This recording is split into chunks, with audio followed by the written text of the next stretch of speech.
wanting to be a woman in a situation where apparently men are better than women, or the dynamic between men and women has always been that men are superior to women. They can't understand why anybody would choose like to be a woman, basically, because nobody would ever, like, do you know what I mean? So it affects their fundamental understanding of like gender roles, and because they perceive that as such an attack on their understanding of the world, they are so vitriolic to trans women. It's disgusting, and they literally use it as a funnel just because they hate women.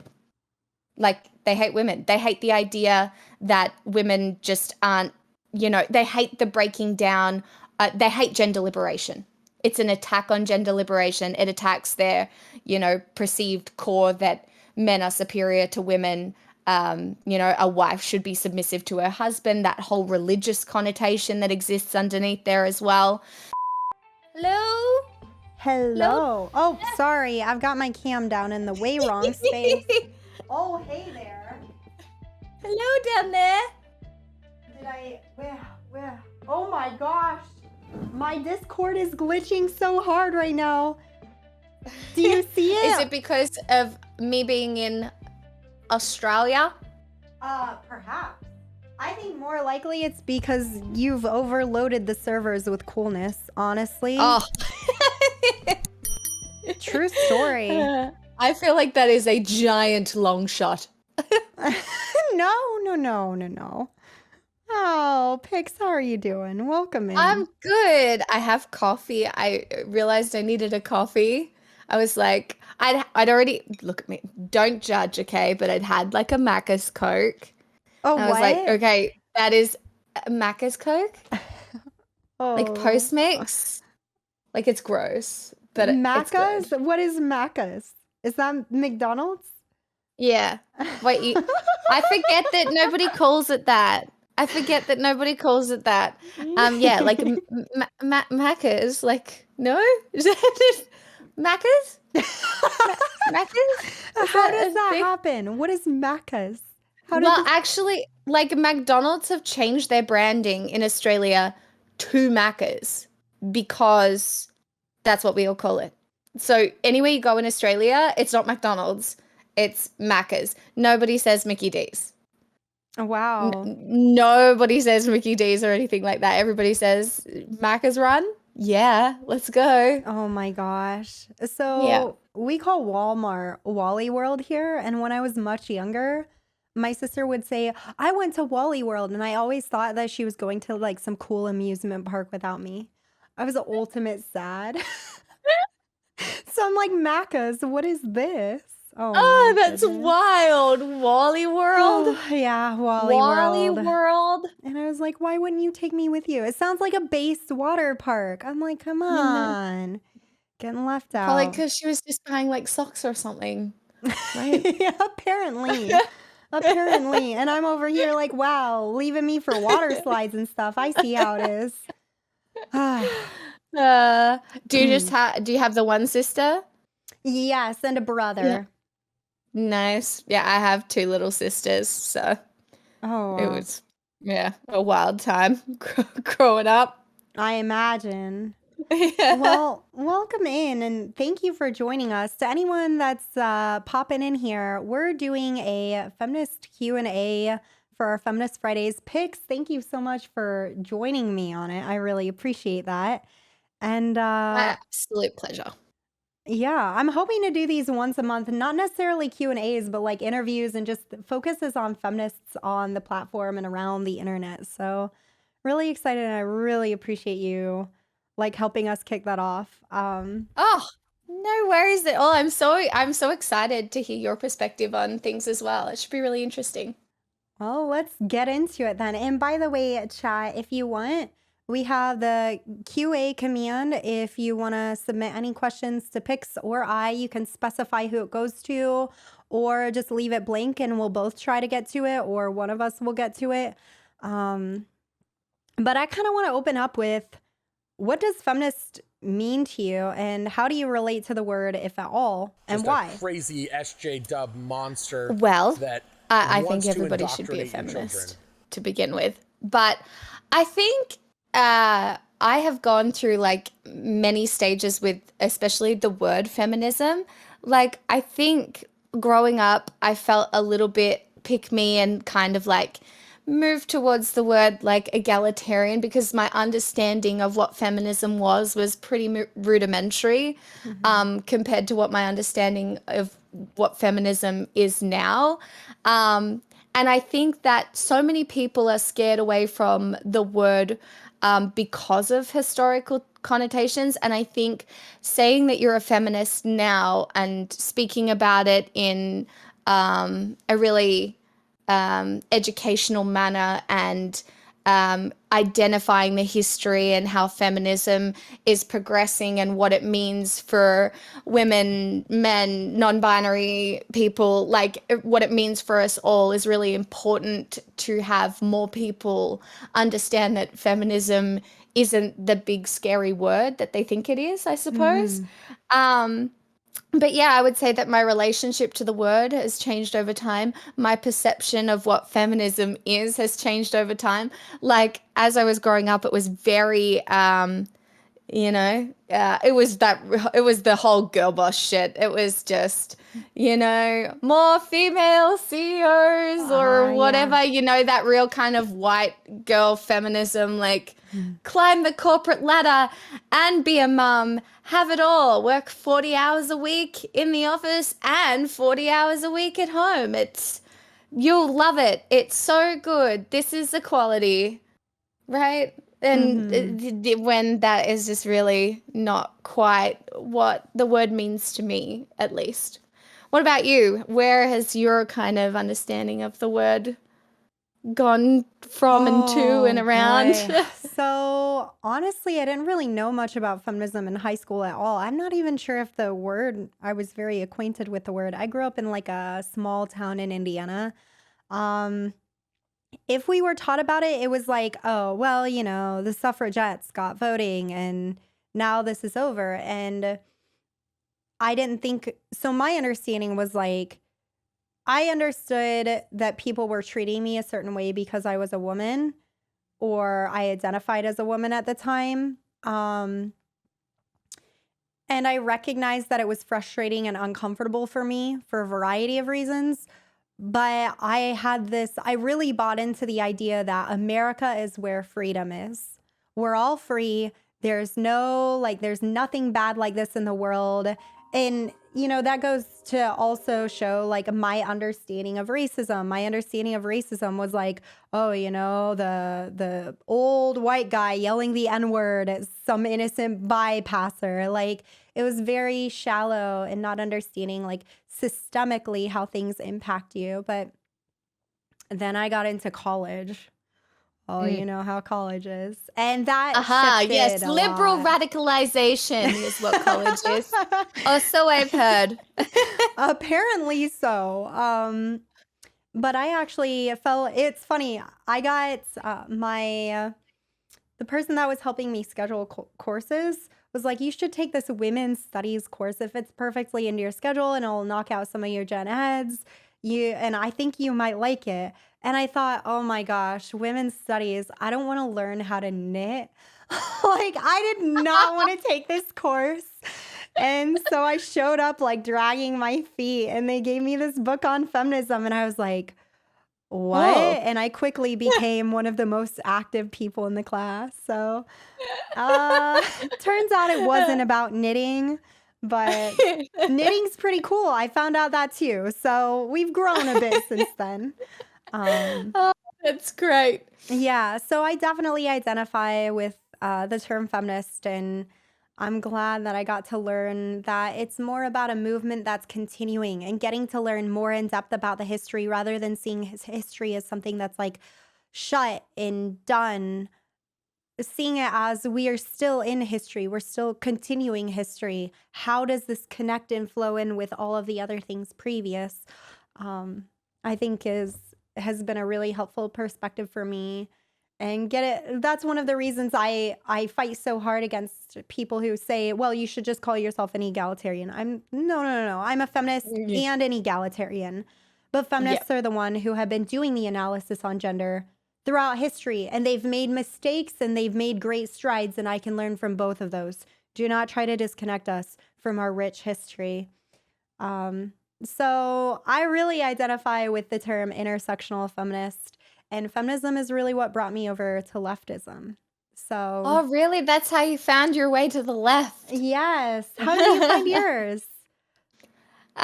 So I've always been pretty progressive. I did vote Liberal in Australia once, which is conservative, but it's because I had no idea what anything meant when I was really like I just turned 18.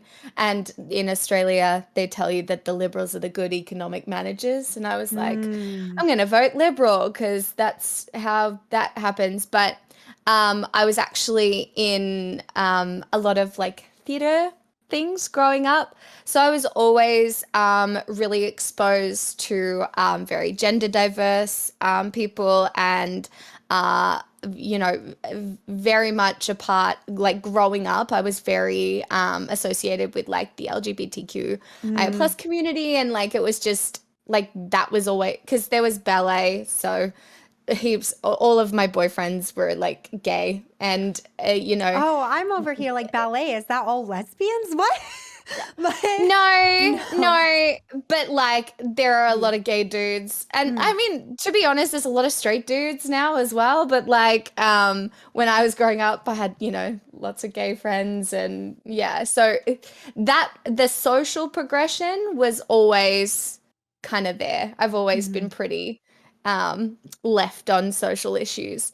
Um but I would say the spiral towards, I guess, the political left, the thing that really started me, especially on Twitch here, was your goddamn Democratic primaries. Oh, with Yeah. Bernie and what happened? Oh my God, watching the corruption from inside, from like the beginning of that, like uh, those Democratic primaries, I was like, oh my God. And so then I started looking much, much deeper at the way Australia was like I had a pretty good idea of how Australia is functioning, but I didn't think that I could be active on this platform Mm. talking about those things. And then I saw a bunch of Americans doing it, and I was like, hold on, let's have like an Australian perspective as well. Come, like, you know, there's room Oh, yes, with you, absolutely. there's room for America's shit little brother. Like, come on, like, um, but yeah. So that's kind of my spiral towards, I guess, like the very political left. But Do yeah. you have multiple parties over in Australia?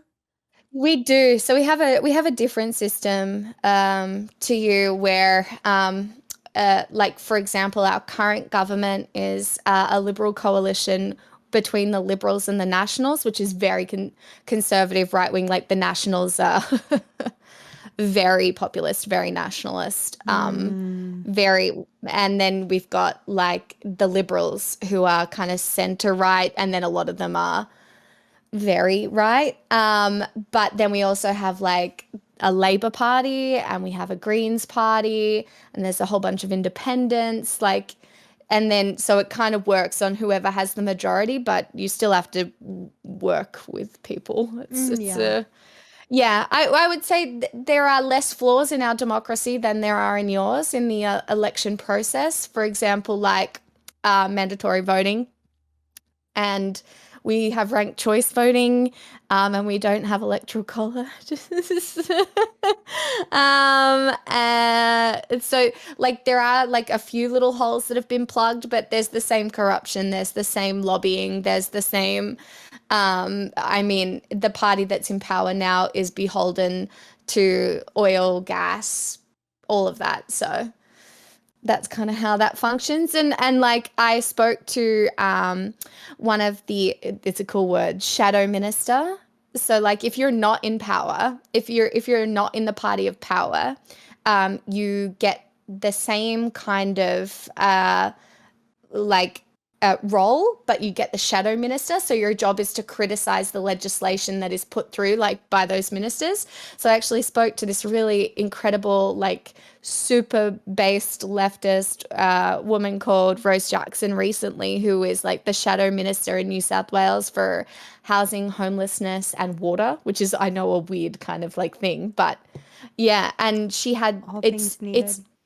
yeah, but it's hard for women in politics, right? Mm. Because of the things that, the conversations that have to be had, the what leadership looks like, whether we associate that with women, or whether we just call them bossy and Yeah. difficult. So it's really hard to navigate any sort of like political activism, um, as femme presenting, and like just it's hard. And also, sorry, I feel like I'm rambling, but No. also there's this really interesting thing with women that you have to be able to be seen as like a mother and a leader at the same time. Like you need the caring empathy of the perceived, like whatever society thinks is a woman, because otherwise you don't get enough votes. So Mm. it's like, That's what I was going to ask you about is how do you yeah. see that sexism playing out in Australia? I'm sure it's very similar to what we see in leadership around the world, but I Yeah, think how that's how is it going with Kamala at the moment in oh, America? I'm Is not sure. I'm not sure. I haven't followed that. I'm trying to dive back in, but I'm like, oh, Yeah, oh geez. God, no. Yeah. Fair. So, and then it's tough because it's always fun when you don't necessarily agree with someone, but you're like, okay, but that's sexist. Yeah. Okay, but that's sexist. So let's not. Yeah. Yeah. Um, I've noticed it more in like my own attempts at organizing here in my apartment building. It's just like, well, it's kind of hard to organize when I'm getting sexually harassed by the person I'm trying to organize with. Like, that's a Oh problem. God. Yeah, yeah. And I'm like, Oh, well, I know, yeah. Well, I came out as non-binary and then I expect the questions about genitals, but you can't pass it as something when you're asking about what you can do to my genitals. That's like a whole nother level. And I'm like, well, here we are. Like transphobia and sexism all snuggled up together. oh my And God, I'm the like, obsession with people's genitals, I just can't. It's so weird. it's so frustrating. I try to be so patient. And then I'm like, okay, I'm being too patient now. This is absurd. So the It, barriers, like oh sexism man. definitely plays into those barriers of organizing in the left. And I think that's like a Yeah. core thing that bothers. This is one of the things that bothers me. Well, that's why we have to challenge like representations of what perceived leadership looks like, right? Mm-hmm. Because to a lot of people, perceived leadership is a strong, authoritarian looking, confident, arrogant man, right? Like that's Mm-hmm. who they look to because that is what history tells people to look to in times of like uncertainty. And we live in pretty uncertain times. And I feel like that is very much contributing to like the rise in, right wing rhetoric all over the world, which has been horrific. So, Absolutely. Absolutely. yeah. That actually swings well into the question on internalized misogyny, because I know for me personally, I want to ask what are your thoughts on internalized misogyny? But this leadership role really in the conversation around sexism and leadership, like for me, that's an area that I've recognized myself struggling with internalized misogyny, and that I often notice I go to other people. I have an idea and I go to people who I think can execute it, when in reality, I can really probably execute it myself. But I assume, well, maybe I should go to someone else, someone who's bigger, someone who will be listened to. When it's like, maybe we need to be shifting that and taking up some of these roles. Do you have any struggles with that or other internalized misogyny? I used to.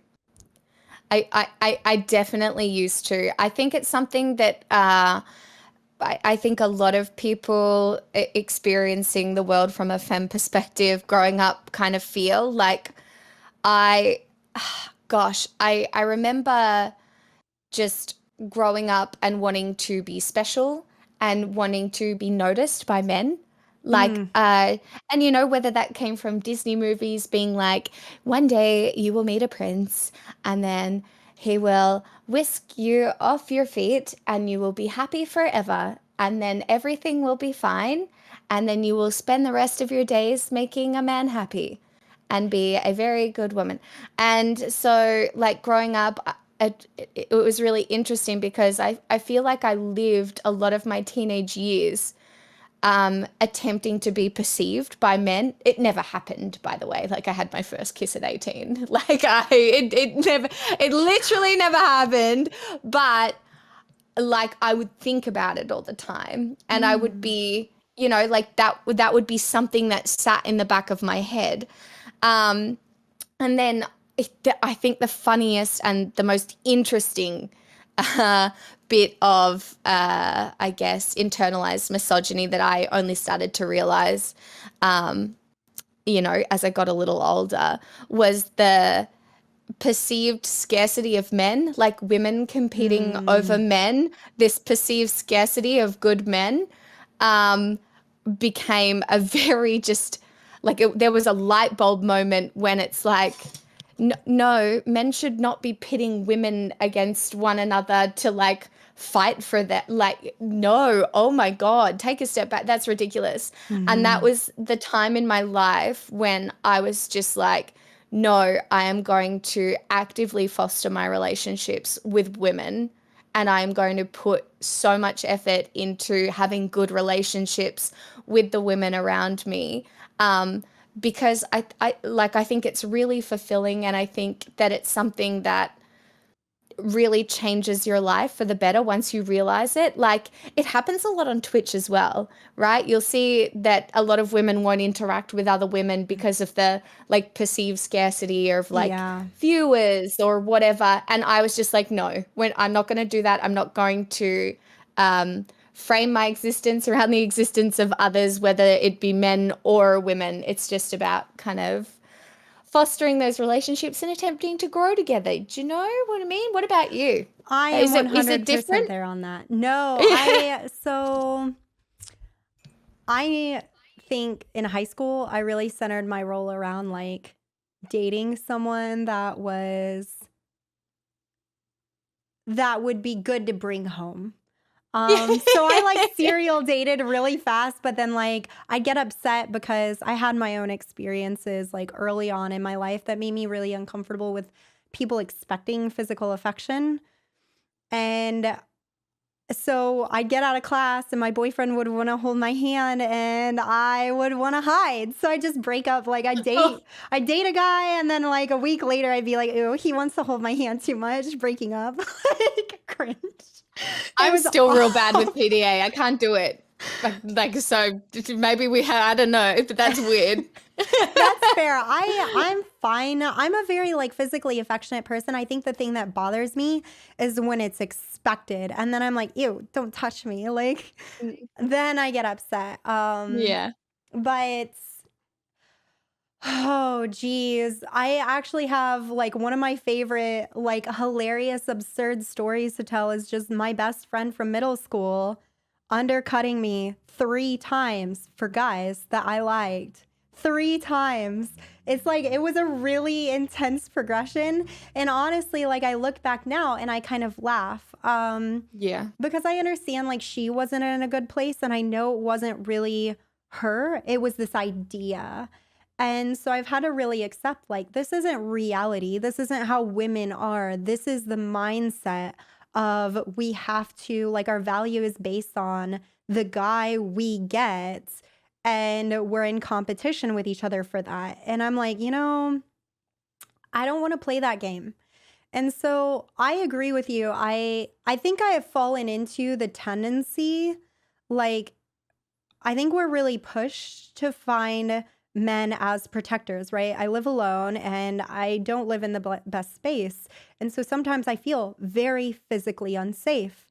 And then I have to remind myself like I don't want to sacrifice all my freedoms just to have that feeling of physical safeness. I want to fix this for myself. It's hard to like sometimes I'm like I live alone and it's hard to carry like I moving and doing everything myself was very difficult. Um, Yep. and it's That's like, but it's the self-reliance that I think that I've learned from masculinity, and I start learn practicing. And I'm like, this is very empowering.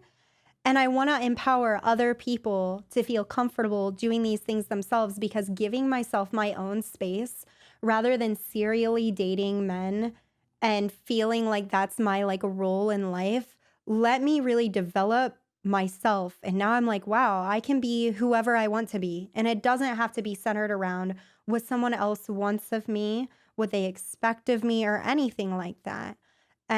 So I agree with you. I think that, you know, it can be tough because you can notice that.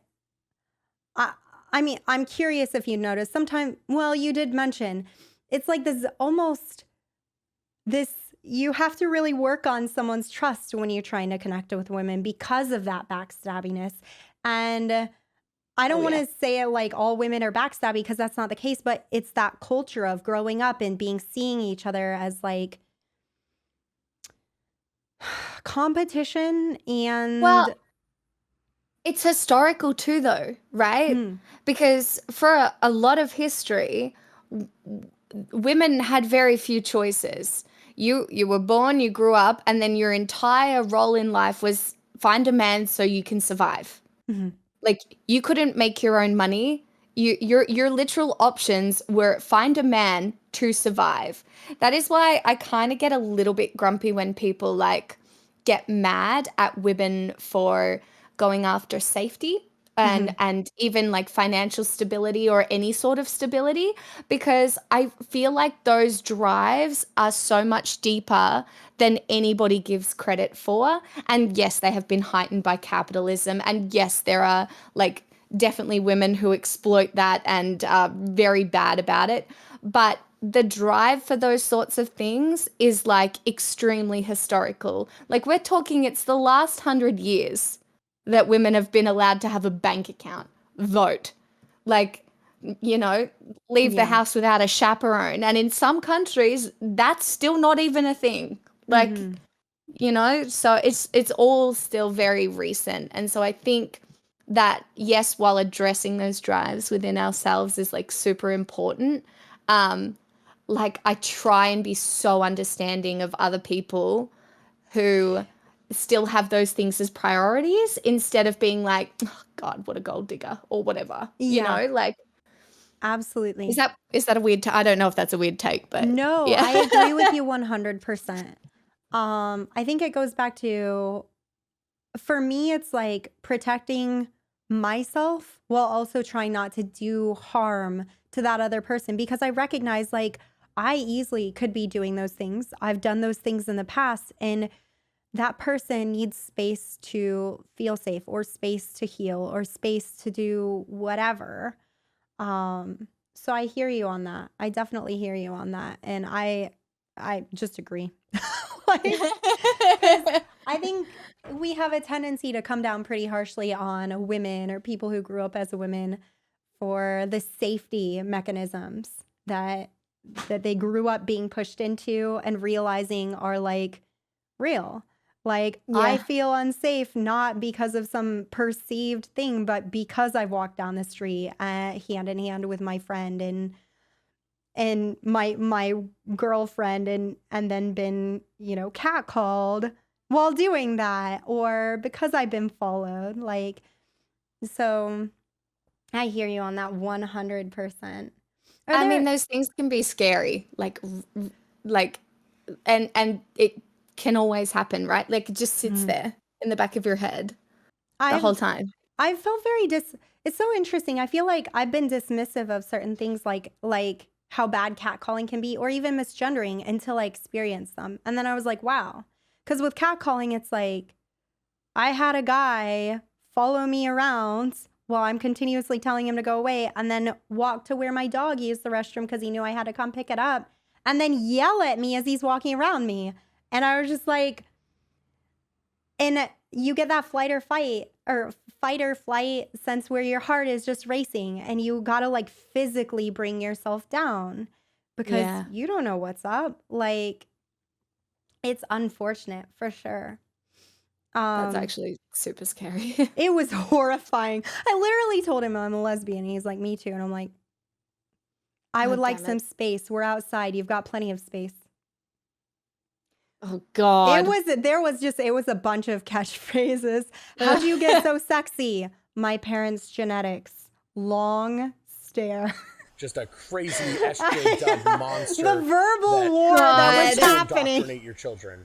Oh, man. And it's like shit like that. And we know it's not everyone, right? Oh, here we are. What do you think about No. not all men? Let's go into that discussion. Okay, so I have an interesting take on these because Ooh. I understand hyperbolic phrases.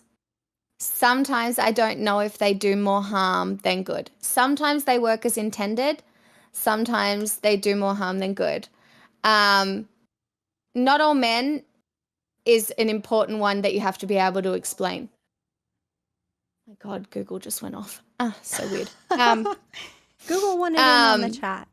Yeah, Google wanted in. But it's like, I think it's really important.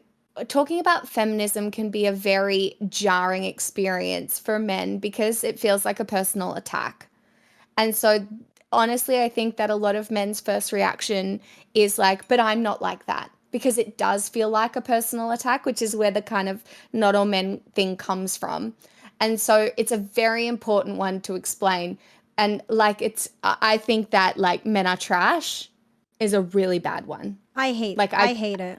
I think it's really bad, and I think it's really detrimental to feminism as an overall movement. Because if we want feminism to progress and move forward, unfortunately, well, fortunately or unfortunately, depending on who's talking about it, you need men. Men have to be included in feminism for it to get anywhere. Men need to be just as on board with equality as women are because we can't do it on our own. And non-binary and gender diverse people, but like we can't do it on our own. And so, like, I have a big problem with a lot of these like hyperbolic kind of statements that scare people off the movement rather than attempting to include them within it. So, yeah, how do you feel about that? Like, it's a bit of a hot take, I guess. No, I don't think so. I'm just uncomfortable with men are trash. I try to understand and sympathize and explain, like, because I've had my moments where you don't articulate it very clearly. You're mad, you're hurt. And I think that's something for a venting space. And then a conversation between you and someone that is there for that venting. And maybe not in that conversation because that's clearly venting, but later on, like, hey, what is the issue? Because I think we run into an issue when we are genuinely essentializing men as all trash, which I hope that a lot of people aren't doing. I don't get the impression that there are a lot of people, but of course you're going to get people in all movements that are absurd. That's the reality. Yeah. And so I think for me, there's a combination of recognizing that that guy that was following me and doing all those really intense, absurd things, he gets that from the system of masculinity, but he isn't all men. And I think it's really bringing that conversation over from, yes, we're not saying it's all men, but this is the system and people are expressing their frustration and their hurt. I'm not saying that this is the perfect way to do it.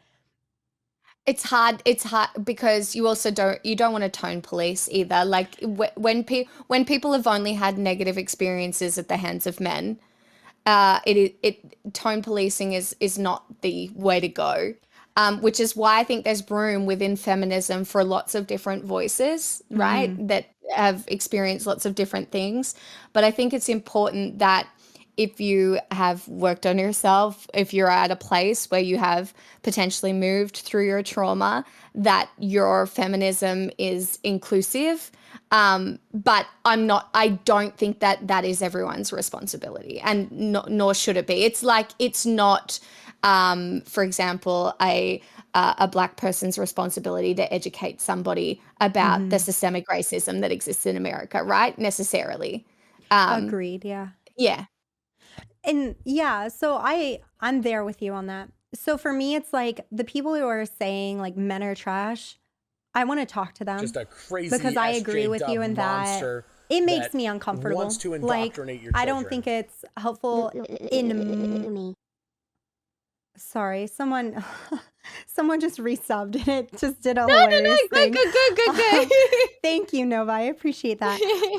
But I think it is just that, like, where are you at and why do you say this? And is there a better way, like, once we're through that pain and hurt, to how do we articulate this to people? How do we move towards healing?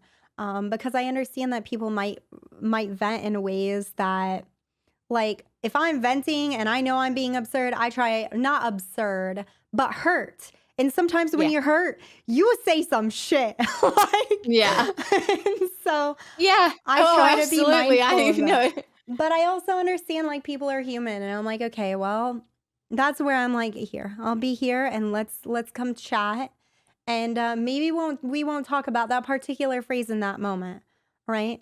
But like move through eventually where we can have a conversation on masculinity and how men are pushed to be and how awful that is and how that does hurt us, and that's where I'm It's at on it. It's a complex combo. It is. There's so much stuff that happens like at the moment though that is so detrimental to men. But like even things that exist still today, like the fact that rape culture is still very pervasive throughout our society, actually still benefits all men, which is a terrifying thought because it literally makes the men who are doing the bare minimum look like the nice guys. It's where you get like nice guy syndrome and all of that because it's like, hey, at least I'm not, I'm not that guy. You know, got I'm not drunk that and bad I guy. covered you up. I was wholesome. Well, thank I'm you not for that guy. acknowledging you didn't rape me. Like, I love it. It's but like in order to get to a place where I think all genders can be on an even playing field, we've got to get to the point where men are allowed to communicate their emotions, where there is a wide understanding of consent and related conversations. Like it's complex and it has to be inclusive, and teaching people to understand how patriarchy has kind of fucked us all is really important. And also teaching people how they're benefiting while not even realizing that they're benefiting is a really important thing as well. For example, like even white women, I benefit far more than say like a black woman in the same situation because of the way even feminism has progressed throughout society. So it's so important for me to acknowledge that bias and be like, where am I not acknowledging my privilege from where I am now to where we want to be as a society, if that makes sense. Mm-hmm. Yeah, privilege is still, for me, something I'm working on. How do we navigate this? And how do you use that or do you divest from it? That's a whole interesting Yeah. conversation to dive into for sure. It can feel very guilty sometimes, right? Because like there are obviously things about me that have given me privilege in my life, and it's like, well, how do I use this for better? How do you use this to uplift voices that deserve to be uplifted? Also, how do you not feel guilty every day for not doing enough? Because like no one can ever do enough, basically. It's not on one of us. It's all of the little drops of sand in the bucket that we all do together. Interesting. I don't tend to feel guilty. I tend to feel angry. I'm like, what the fuck? This is goofy. Like, literally over our skin tone? Bullshit. Like, what the fuck? So, but I hear you 100% on that. I think for me, it's more anger. Like, this is just absurd. This is not how things needed to be, but here we are. So, I feel like for some people, anger can be motivating. And if like anger is like a motivating emotion for someone, then I think it's healthy and like a good thing to kind of express. And I have actually tried to get much better at allowing like other minorities to express their situation through anger without responding like negatively. I'm not a very angry person. I used to be vegan. You I used. was you're vegan now, right? Yeah. What happened? Yeah. So I was vegan for 4 years, vegetarian for seven. And I ended up really sick. I wasn't absorbing my omega-3 Oh um, no. supplement. I was taking an algae supplement, and I was getting really bad brain fog. I was like really sick. And literally, my doctor was like, you need to eat a piece of fish," and I was like, "But I don't want to." Blah blah blah blah blah. And it got to the point where my mum just put one in front of me, and I was like, "Oh God." And I ate it. My symptoms went away immediately, which Oh, was the most fucking insane thing ever because my gut just couldn't absorb the thing. So yeah. I mean, I'm mostly plant-based, so I was like, I try not to be the worst, but I was also because I think all of these things intertwine, right? Like Mm-hmm. veganism, feminism, speciesism, all of that stuff. Mm. Um, I try and be as less shit as possible, but when I was vegan, I was also in a very heightened emotional state about the suffering that exists globally. And once you kind of like tune into that suffering, it can be very hard to tune out and balance it with your own suffering because we all Mm. suffer, right, to an extent. And it is very hard to navigate each day with the constant I keep hearing about these political focus, parties, I but think, there's never any on cake. just constant suffering. And I was just like, I need to focus on my own suffering so then I can focus on the suffering of other humans and animals. And I just now take a far more balanced approach and eat the occasional piece of fish. And yeah, it's pretty like I know I am hated by everyone. It's fine. Yep. I Bridge did. burnt. I don't like I pics know. I anymore. know. No, I no, no. know. I I'm know. It curious. is a very Are you excited? Do you think, have you, I recognize that there are a wide variety of reasons people can't go vegan. And I feel like I actually push on that a lot within my chat in terms of trying to say, like, hey, we don't push for certain groups to go vegan because it's absurd. It's absurd. yeah. Where we're at systemically right now, it's absurd. And you're putting a lot more pressure on already marginalized groups. Apply the pressure on the privileged people and apply it firmly. So that's like Yeah. where I've been, but also understanding like their health related issues. So my answer to that has been like the what are they called? Like they're taking stuff from animals and they're basically making the same thing. Are you excited for that? Will you Oh, you the mean like lab grown meat? yeah, will that the fish one have that in it or no? Because do the fish get it from the algae and then like process it in some way? No, no, no, no, no, no, no, no, no. It's just fats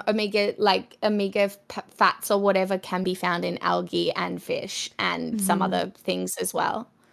Um, but yeah, no. I mean, I'll try anything, but my health is pretty fucking Obviously. bad. No, no, no, no, no. Um, Yeah. like I take 4 pills every day, believe it or not. No, yeah. So Yeah. for me, it's always like your health has to come first. That's like the Yeah. only reason I can be vegan is because I can be healthy and not be vegan. You Yeah. know? Oh, no, exactly. And this is the thing. And I think it's really important to remind people that doing something is better than doing nothing. Doing Hmm. something is always better than doing nothing, even though it's not.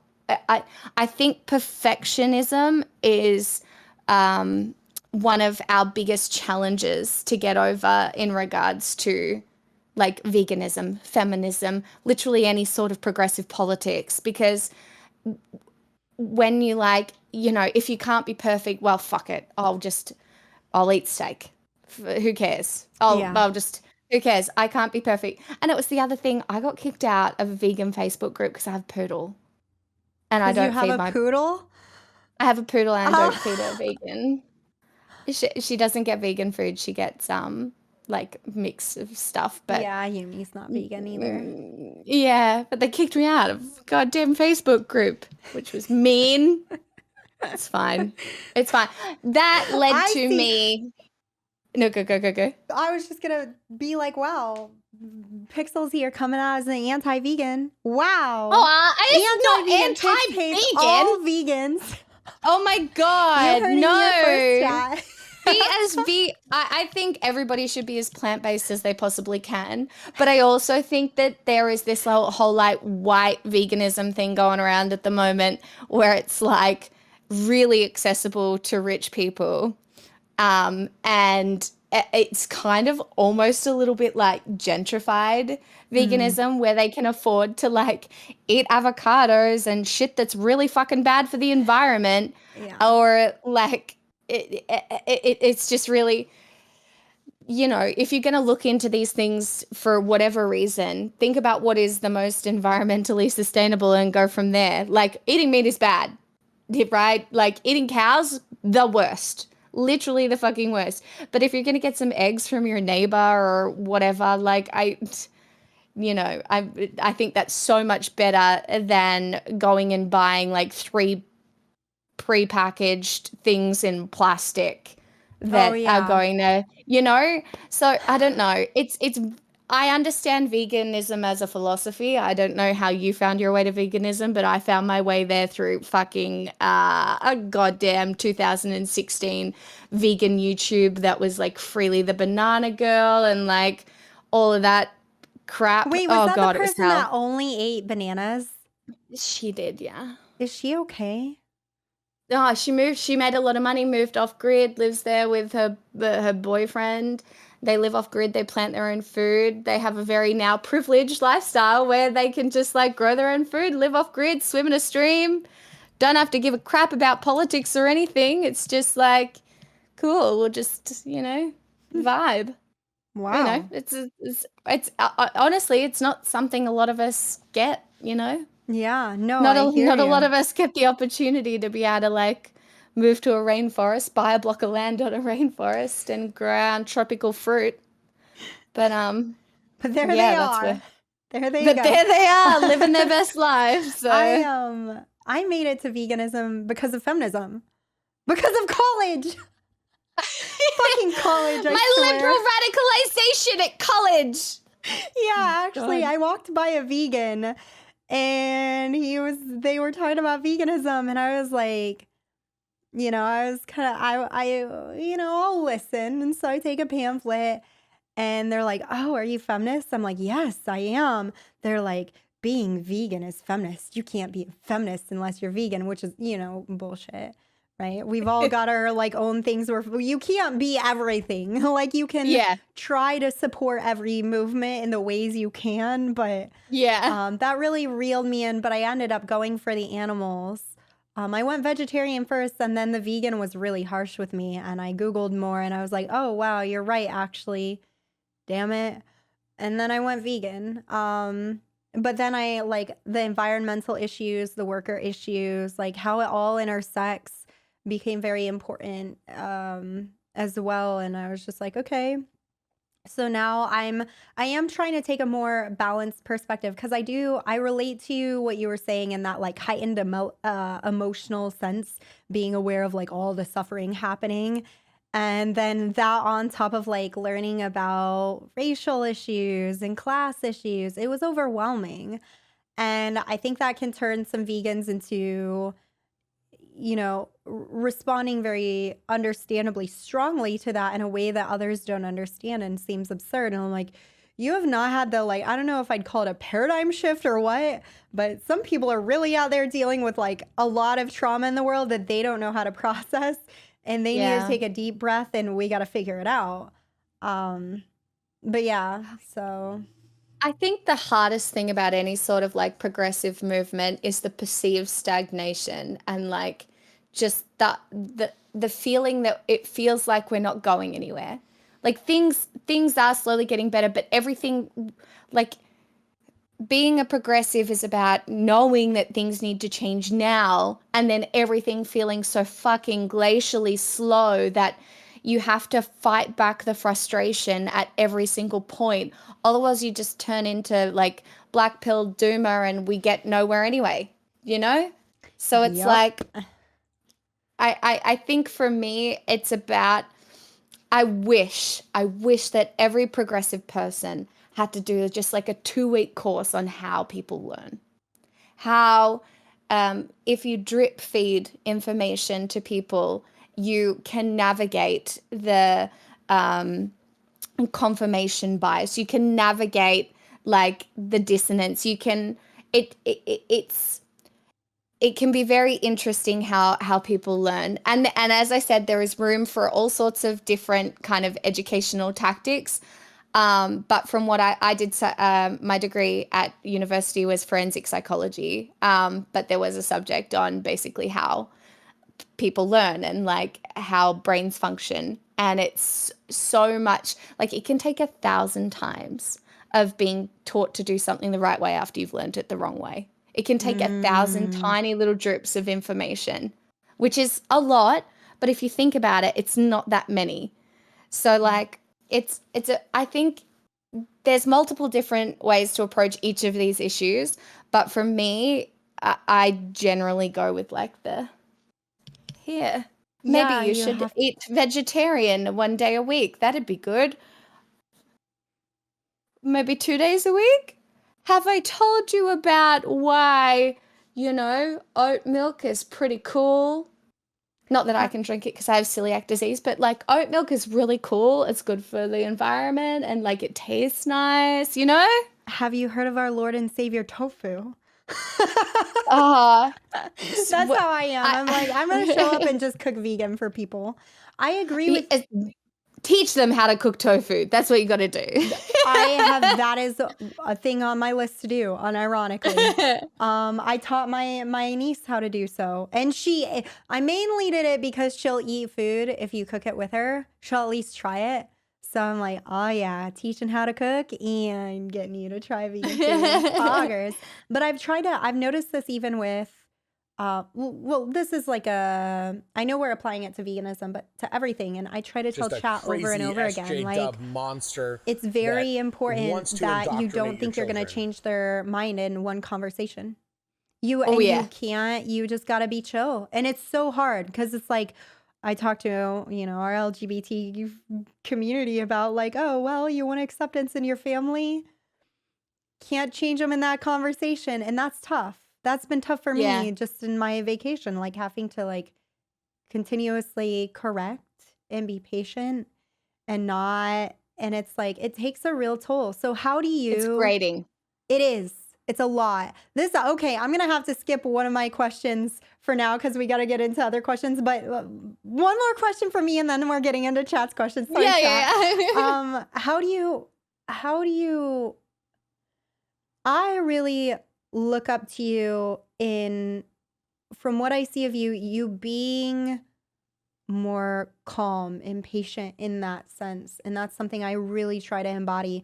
What are your tools for maintaining that? How do you care for yourself? How do you maintain that? Well, I don't all the time. Sometimes I'm a little rough around the edges, but that's okay. Wow, Pixel not perfect. Most of the time, I am very generous with people at whatever stage they are at in their learning. Because I didn't get here overnight. You didn't get here overnight. We all didn't get here overnight. And I realize that everybody is on a journey, right? And I try to be very generous with my assumptions as to where they are on that journey because I want change. I don't care if people think I'm good. I don't care if people think I'm right. I don't care if people think I'm any sort of intellectual authority or not. Like, I don't think I'm I think I'm educated about certain things, but I hate presenting myself as any sort of intellectual authority. So I think when you frame conversations as mutual learning, they are far more likely to progress in a positive direction than if you're sitting there telling somebody how to think, which a lot of the men on this platform do because it works, right? The whole advertising yourself as an intellectual authority makes it comfortable for people to believe what you're saying because it takes away the cognitive load of having to make decisions for themselves. So what I try and do to counteract that is like ask questions. Just tell people to ask questions. Tell people that it's okay to get things wrong. Tell people that it's okay to do your own learning. It is okay to not be there yet. It is okay to find certain topics jarring. And if they take it out on me, I realize I am just like an avatar for them to be mad at. Like, nobody really knows you on the internet, you know? Like, Yeah. if it's somebody in my real life, it's a little bit different. It's but very different. it's very yeah, it's very different. My grandma still refers to, oh my God, she still she knows one lesbian, and she's like, she calls them my not feminine friend. Grandma. And she just Wait, can't. I've never She heard can't. She that can't. one. She can't make her way around it, right? She can't like. She's like, you know that one, my non-feminine friend, and I was like, okay, right. Does your lesbian friend have a name, Grandma? Yeah, no. Not when she's telling me stories, I guess, but I yeah. hear you. My grandma, when I wanted to bring my girlfriend, but she couldn't come to our thing, my grandma goes, "I'm sorry your friend couldn't make it." I was like, "Grandma, bless your heart."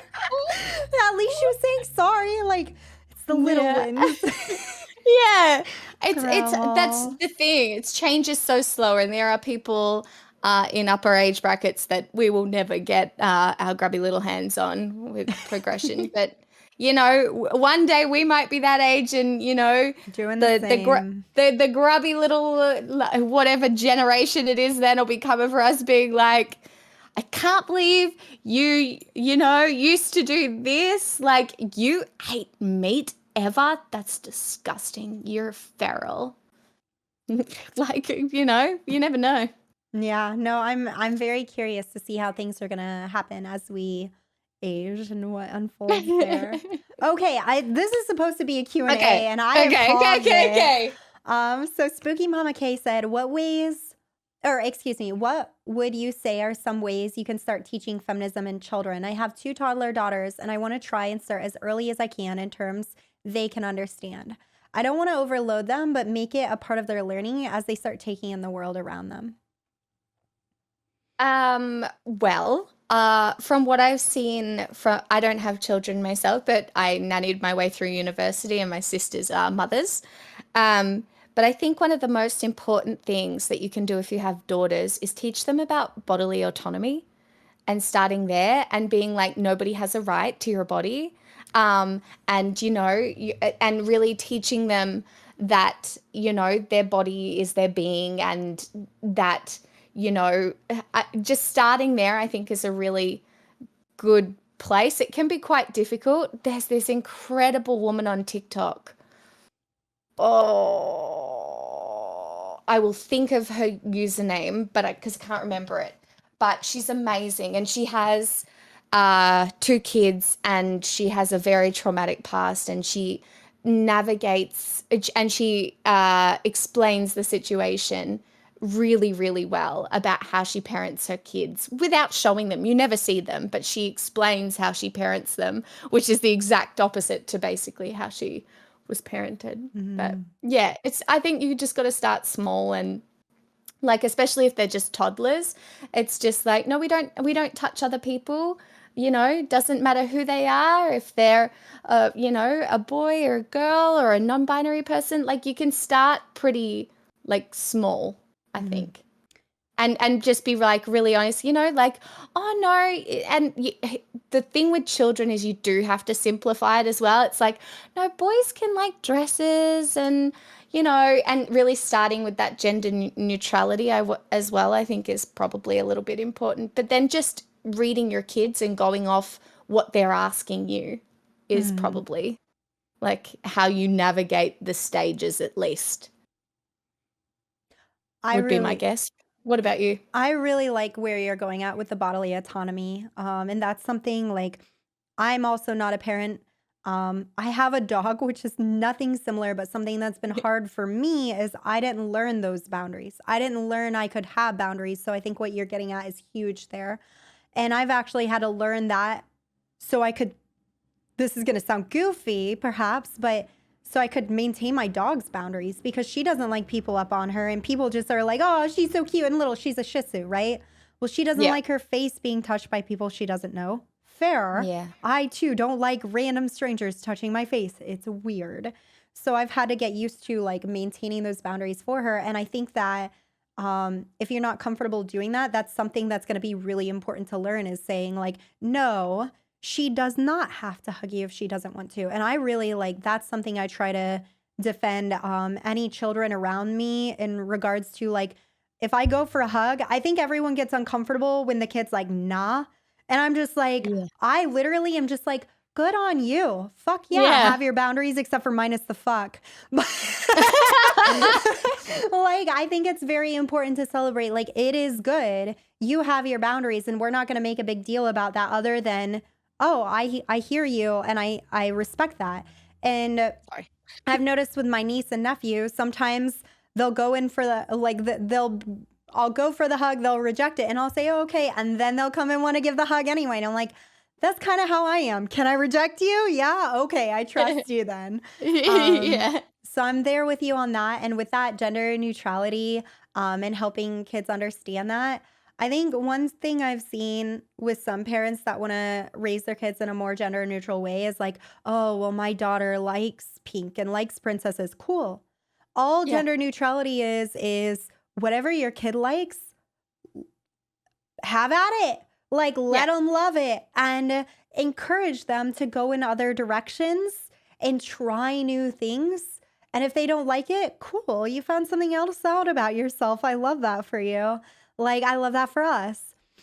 So I really like where you're at on that, Pix, 100%. Jay Yeah. said, what, if any, impact has ranked choice voting had on Australian politics? Oh, I don't know if it's ever been any different. I'm not sure of the history, but the reason ranked choice is it's so different to first past the post, because it affects you. On our voting forms, you can number every single politician, right? So it can entirely affect the balance of power, right? So if I'm doing it, I'm putting all of One Nation at the very fucking bottom, which is like the pure racist shit.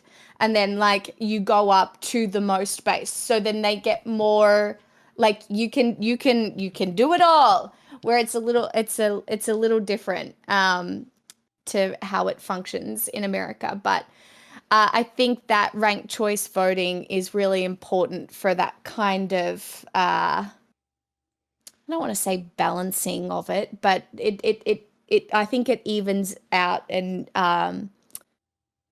solidify. Oh, look, I feel weird being like Australian democracy good. It's fucked over here too. Like, I mean, this is we have some major problems. I don't want to say they were exported from you guys, but a few of them have been.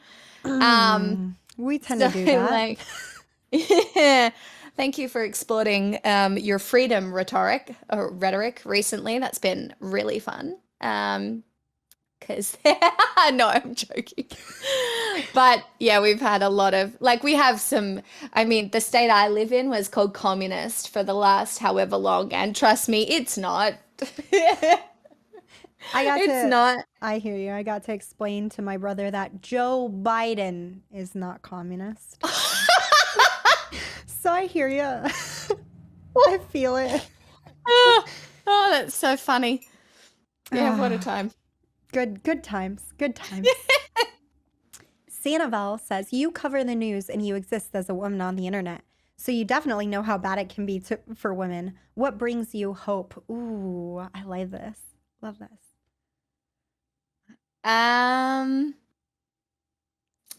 Probably the people in my chat, to be honest.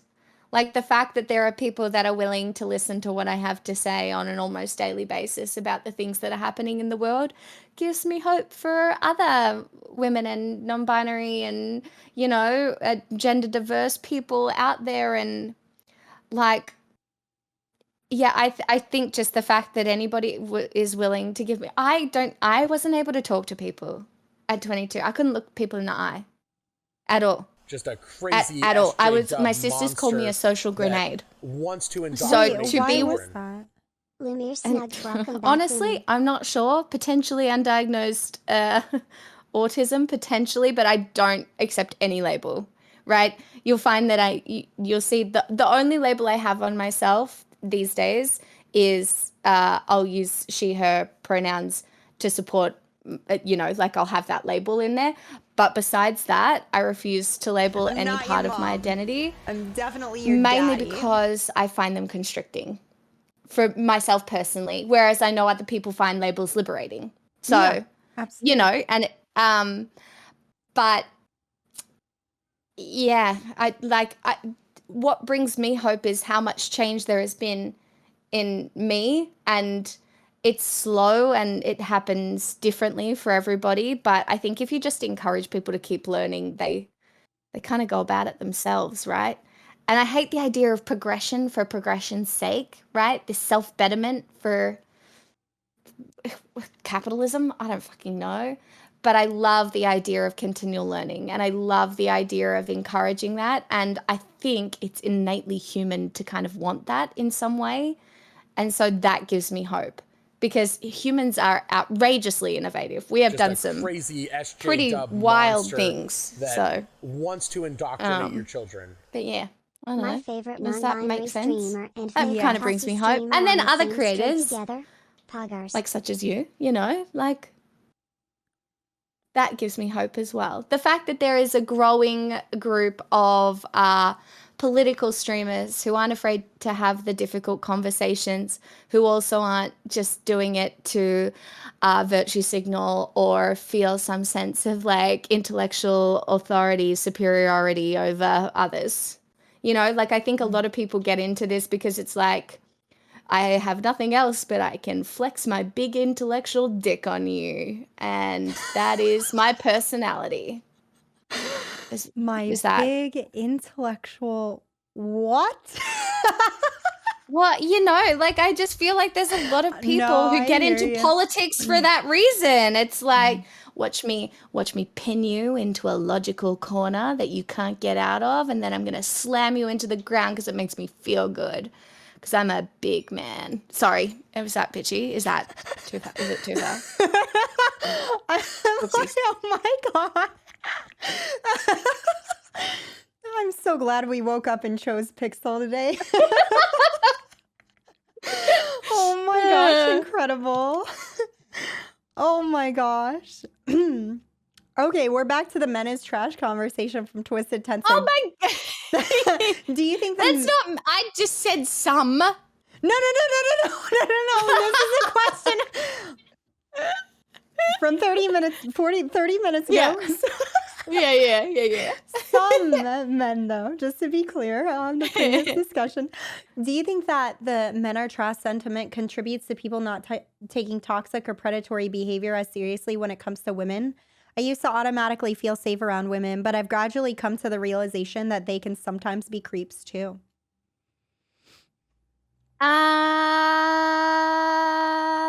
Yes and no. Like there are definitely some areas where women kind of get off easy, right? Like there are, especially around consent and rape language. For example, like if a female teacher, hits on a student, it's nobody ever calls it rape. They call it like this female teacher had sex with a male student, and then all of his friends is probably like, yeah, fucking get it, mate, fucking good on ya. That's so good for you. They don't see that it's bad. So there are ways that predatory women kind of benefit from the overlooking of that.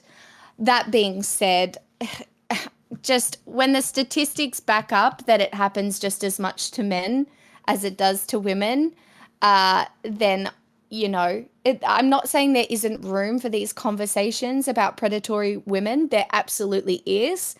But the reason we talk about like predatory men so much more is because systematically the power relationships between men and women are often the ones that still exist today in regards to finances, career, home life, emotional labor, work in the home, like all of those things. The power dynamic is still very much women on the back foot for a lot of it. And I'm not trying to use shitty binary language. When talking feminism, it's difficult to navigate. I understand. I really sometimes I feel like I think I even had this conversation briefly with you in a DM where it's like, I experience misogyny. And so this is going to sound like I'm misgendering myself, but I really was it about sisterhood? Something regarding sisterhood? Yeah. Because I just feel like I relate to that in standing against misogyny because whether I like it or not, I'm experiencing misogyny. People see me as a woman. So I hear what you're saying. But I think that's definitely an issue that we have to be conscious of, moving forward. Like there's definitely room for those conversations, I think. I hope that answers that question. I think it does. A casual NPC says, here's an interesting question you two might be able to answer me. I, a guy, work as a cook. Therefore, I work in a rather sexist environment. I commonly see my chef making sexist comments or even touching female staff. Sure, they act like they don't care, but they probably do.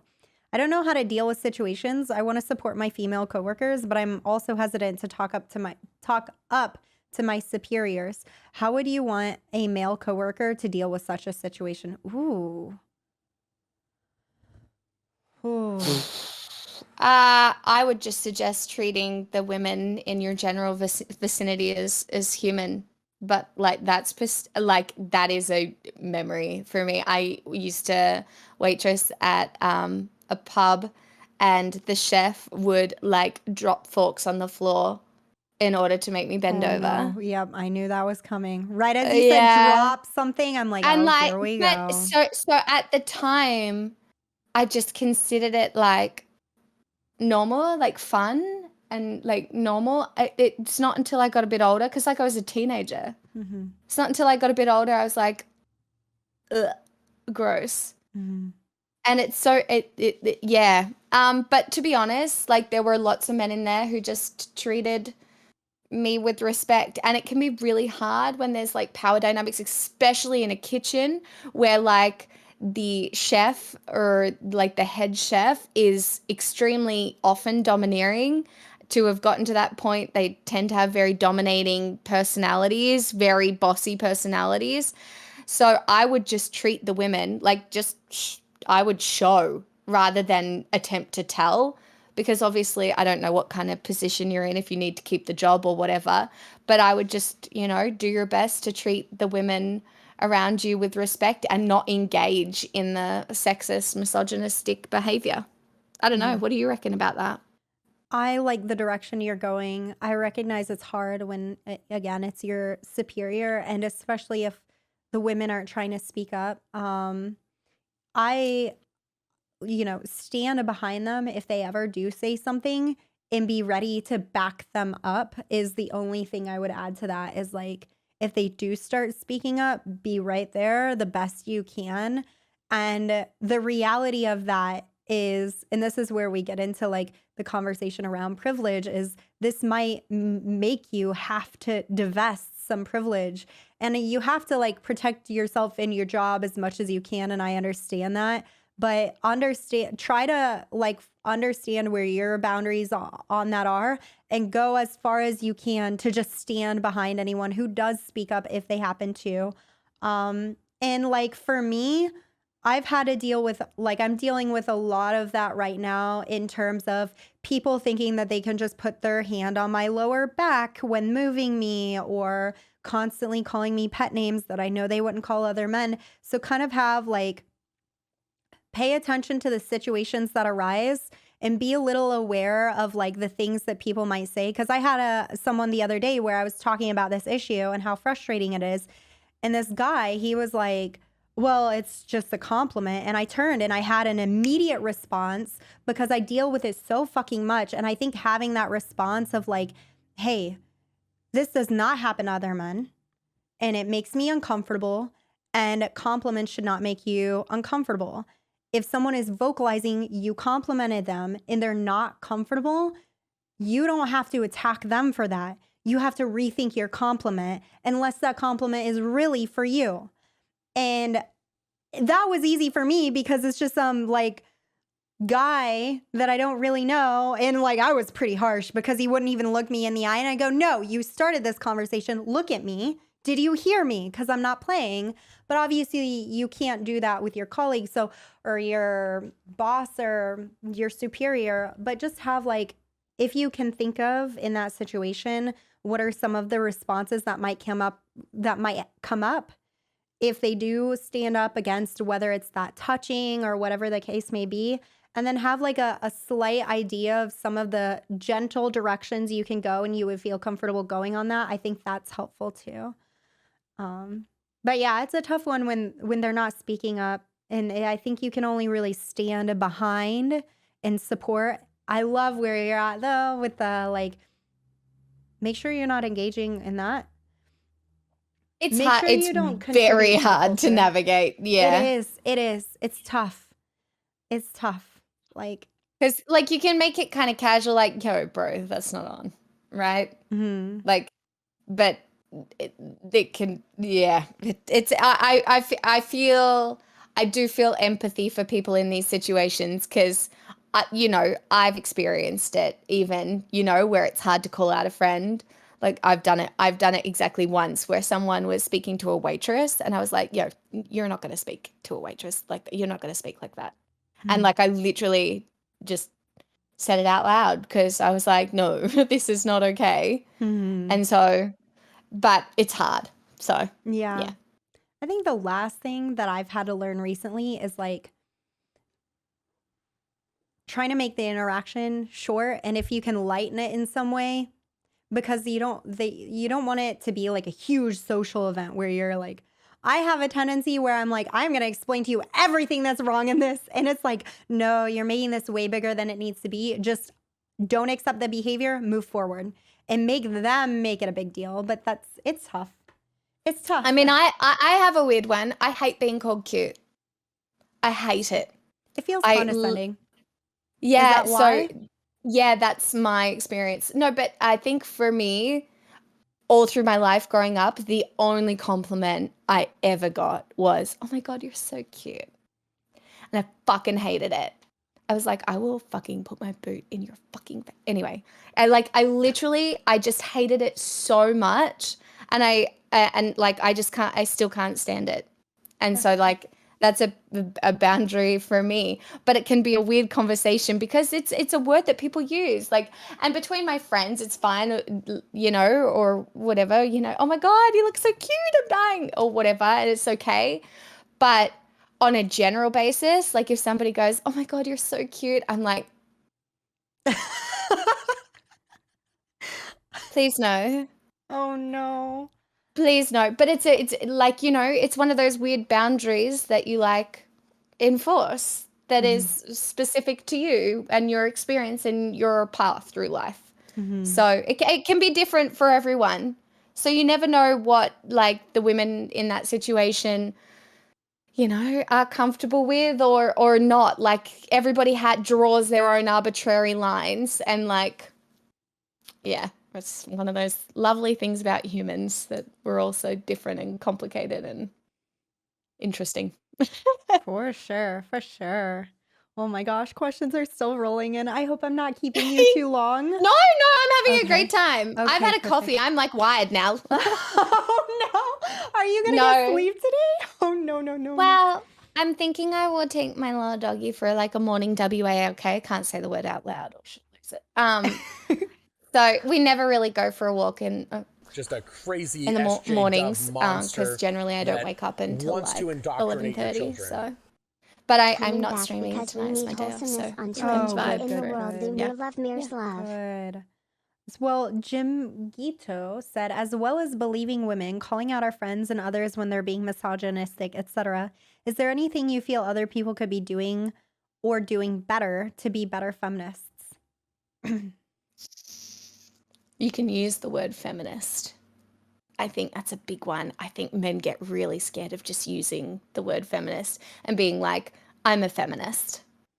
And in front of their mates, like, oh dude, you're not a feminist? Cringe. Like mate, like, do you not like women? Weird. Cringe.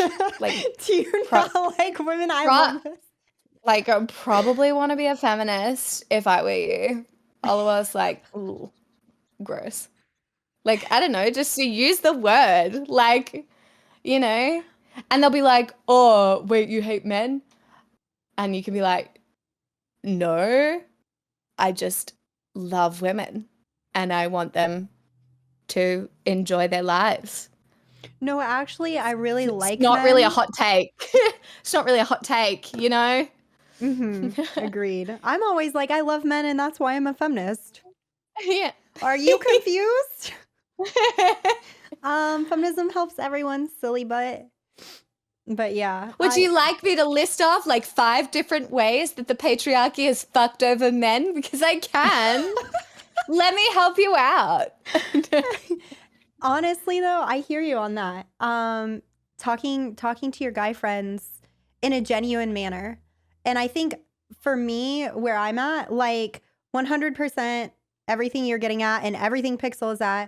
And then on top of that, creating spaces for men's liberation, talking emotions with your bros, like unironically, creating a safe space for them to open up. And not even coming down on them super fucking hard if they're doing something misogynistic, but working with them in a genuine sense for them to genuinely change. And sometimes you're going to run into some weird shit. Like I've run into some weird shit with my friends where I'm like, oh, no. Okay, this is going to be multiple long conversations and we're going to take it drop by drop. Yeah. And this is like, that's for them. And for everyone else. I think that's like, if I could ask guys to do one thing, it's like, just a we gotta have SJ dub monster with what Pixel was saying earlier, where she was like, well, we can't do this without men. Yay, Lumi is back. Lumi hypers. That's one of the reasons I think men's liberation is so huge, because women's liberation went to crack open those roles. As Pixel was saying, oh yeah, we can do the job, we can have the kids, we can do all these things. What we need while we're moving into those spaces, men to be able to crack out of their space and help out and accept their whole humanity, as well as women accepting their whole humanity, and negotiate boundaries as individuals, not as people dictated by what they have in their pants or what they identify as in terms of gender.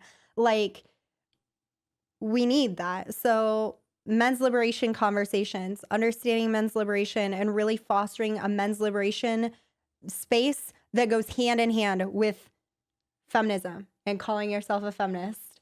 I think that would be huge. Huge. Yeah. You know, it's really interesting. I've been learning at the moment about some early French feminism that kind of spiraled off like Freud and Lacan, basically. Okay. Is French feminism like the really, like, it's very flowery and you're a little bit like, what the fuck? But then you start understanding it and you're like, this is kind of, okay, this is just horny, Lumi. This is kind of hot. They do speak in very feminine language, because that was kind of like their whole thing, where like the whole world was written by men, and it was that really fighting for a feminine perspective. But where I got to the other day, which is relative to what you were just saying, is men's liberation is particularly hard to navigate because for you and me and, a lot of other women, we have always been feminine, right, historically, but navigating a masculine space, basically, a space that was formed by men. So we have always had the internal structure to know that there is femininity and masculinity, and those things exist at the same time. Whereas for men, they have never even had to consider another perspective because they have been masculine navigating a masculine space. So they have never even had to consider the idea that those things exist in the same person at the same time. Like those things can be, working together or like, kind of that sort of thing. It was just a very, very interesting revelation that will be like for some men, it will be very difficult because the consideration of perspective has just never been there historically. It's never had to be there. So, yeah. That was Irigare and Sisu we were learning about the other day. So You might have to shoot me some links or something. Oh no, I will. There's one actually incredible from the University of Delhi. Wild, I know. But it's like just a kind of if you kind of need to start with Lacan because the French feminists were critiquing Lacan. So Okay. That's good. that was about the concept of the self and stuff like that. So yeah. Well, But it's interesting. I got to dive into French feminism a little bit when I was studying, but I haven't touched it since then. So I would be very interested because I always remember like the French feminists always stuck out to me just in how they wrote. And I'm like, what the heck? It's but like I kinda love poetry. It is. Yeah. It's like, this is beautiful. This is art. And I don't know. I have a lot of feelings about it. Well, my it's God. because their idea of language was that it was shaped by men. It was masculine language. So they were attempting to develop like a feminine language and a feminine perspective. And it was like women have to fight back and stop perceiving themselves through the eyes of men. Because women who were writing themselves as if they were reading themselves as men rather than writing from like a true perspective of whatever it was. So Do you find the yourself beginning running of the into that feminine- sometimes? Oh fuck yes! It's so yes, I have but mainly because I think deep down in my brain sometimes I feel like I have to embody masculine qualities to be taken seriously, That's it. which is so fucked. But I'm like, I mean, that's like the standard of society. yeah, So, yeah, no, I definitely feel you on that. And sometimes I have to catch myself and be like, is this really who? Do I want to validate that constantly? Or it sucks because I almost land at this place where I'm like, well, I've got to strike a balance. And I shift. It's almost like it becomes a gender fluidity for me. And that when I go back to Indiana, I don't wear any of I get way more gender dysphoria because I know how people are perceiving me and how that's going to impact respect and how I'm treated and whether or not I'm listened to at all. So it's like the shift that it's just weird. Viola Tree asked me, I'm pretty sure this is me because it says, why are you blushing? I'm obviously blushing because I have the deep honor of having Pixel on my stream.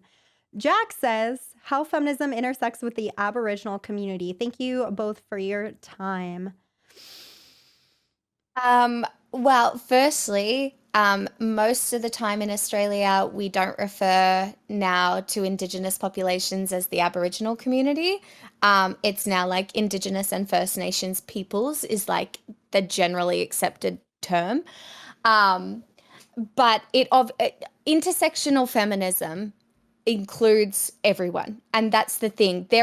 So basically you have intersectional feminism. You also kind of have Marxist feminism. I don't know where your feminism kind of lies, but without class liberation that exists within the oppression of Indigenous peoples and other minorities, without like I learnt this off another incredible Australian streamer named Joe. Without class liberation, there will never be equality. So class liberation has to be a part of feminism. So Indigenous liberation is very, very, very much a part of feminism, because otherwise it won't exist. So yes, And that's how it kind of intersects. agreed 100% on this. On top of that, I think that vegans can learn a lot from Indigenous peoples. This is something I've been thinking about as I've talked to La Sue.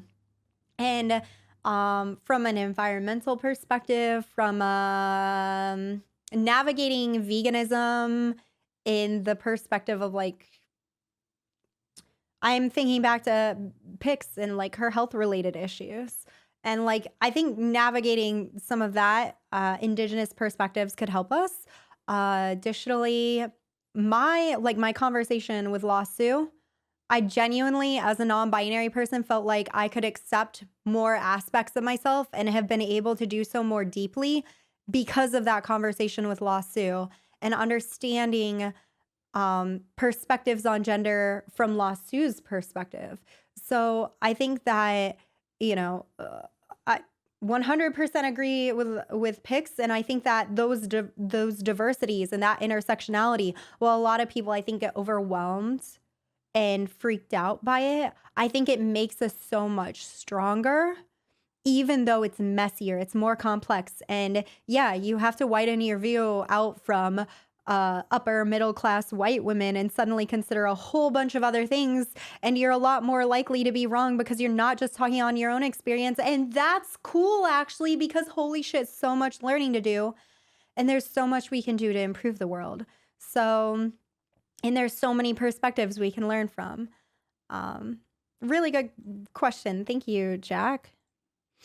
Whiskey Rich says, are there any common blind spots you've noticed in people who haven't identified their own misogyny and don't consider themselves to be misogynistic? Yeah. You said what I was thinking and exactly the feeling. Yeah. But honestly, most of the time I can tell when someone's trying, you know?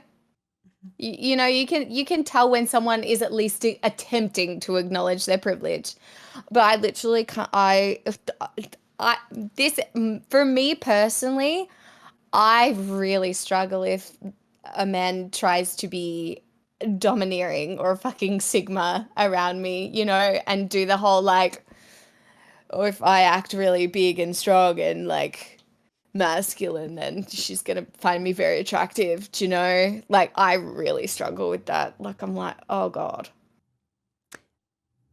I don't think that's misogyny so much as it is just gender roles doing their thing and continuing to do their thing, I guess. I don't know, but I do think creates misogyny.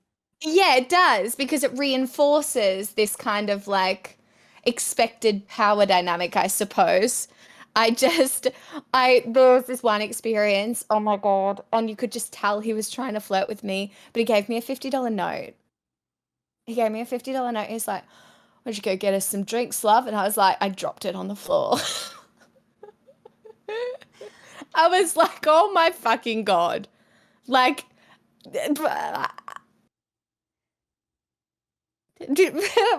what? I don't know.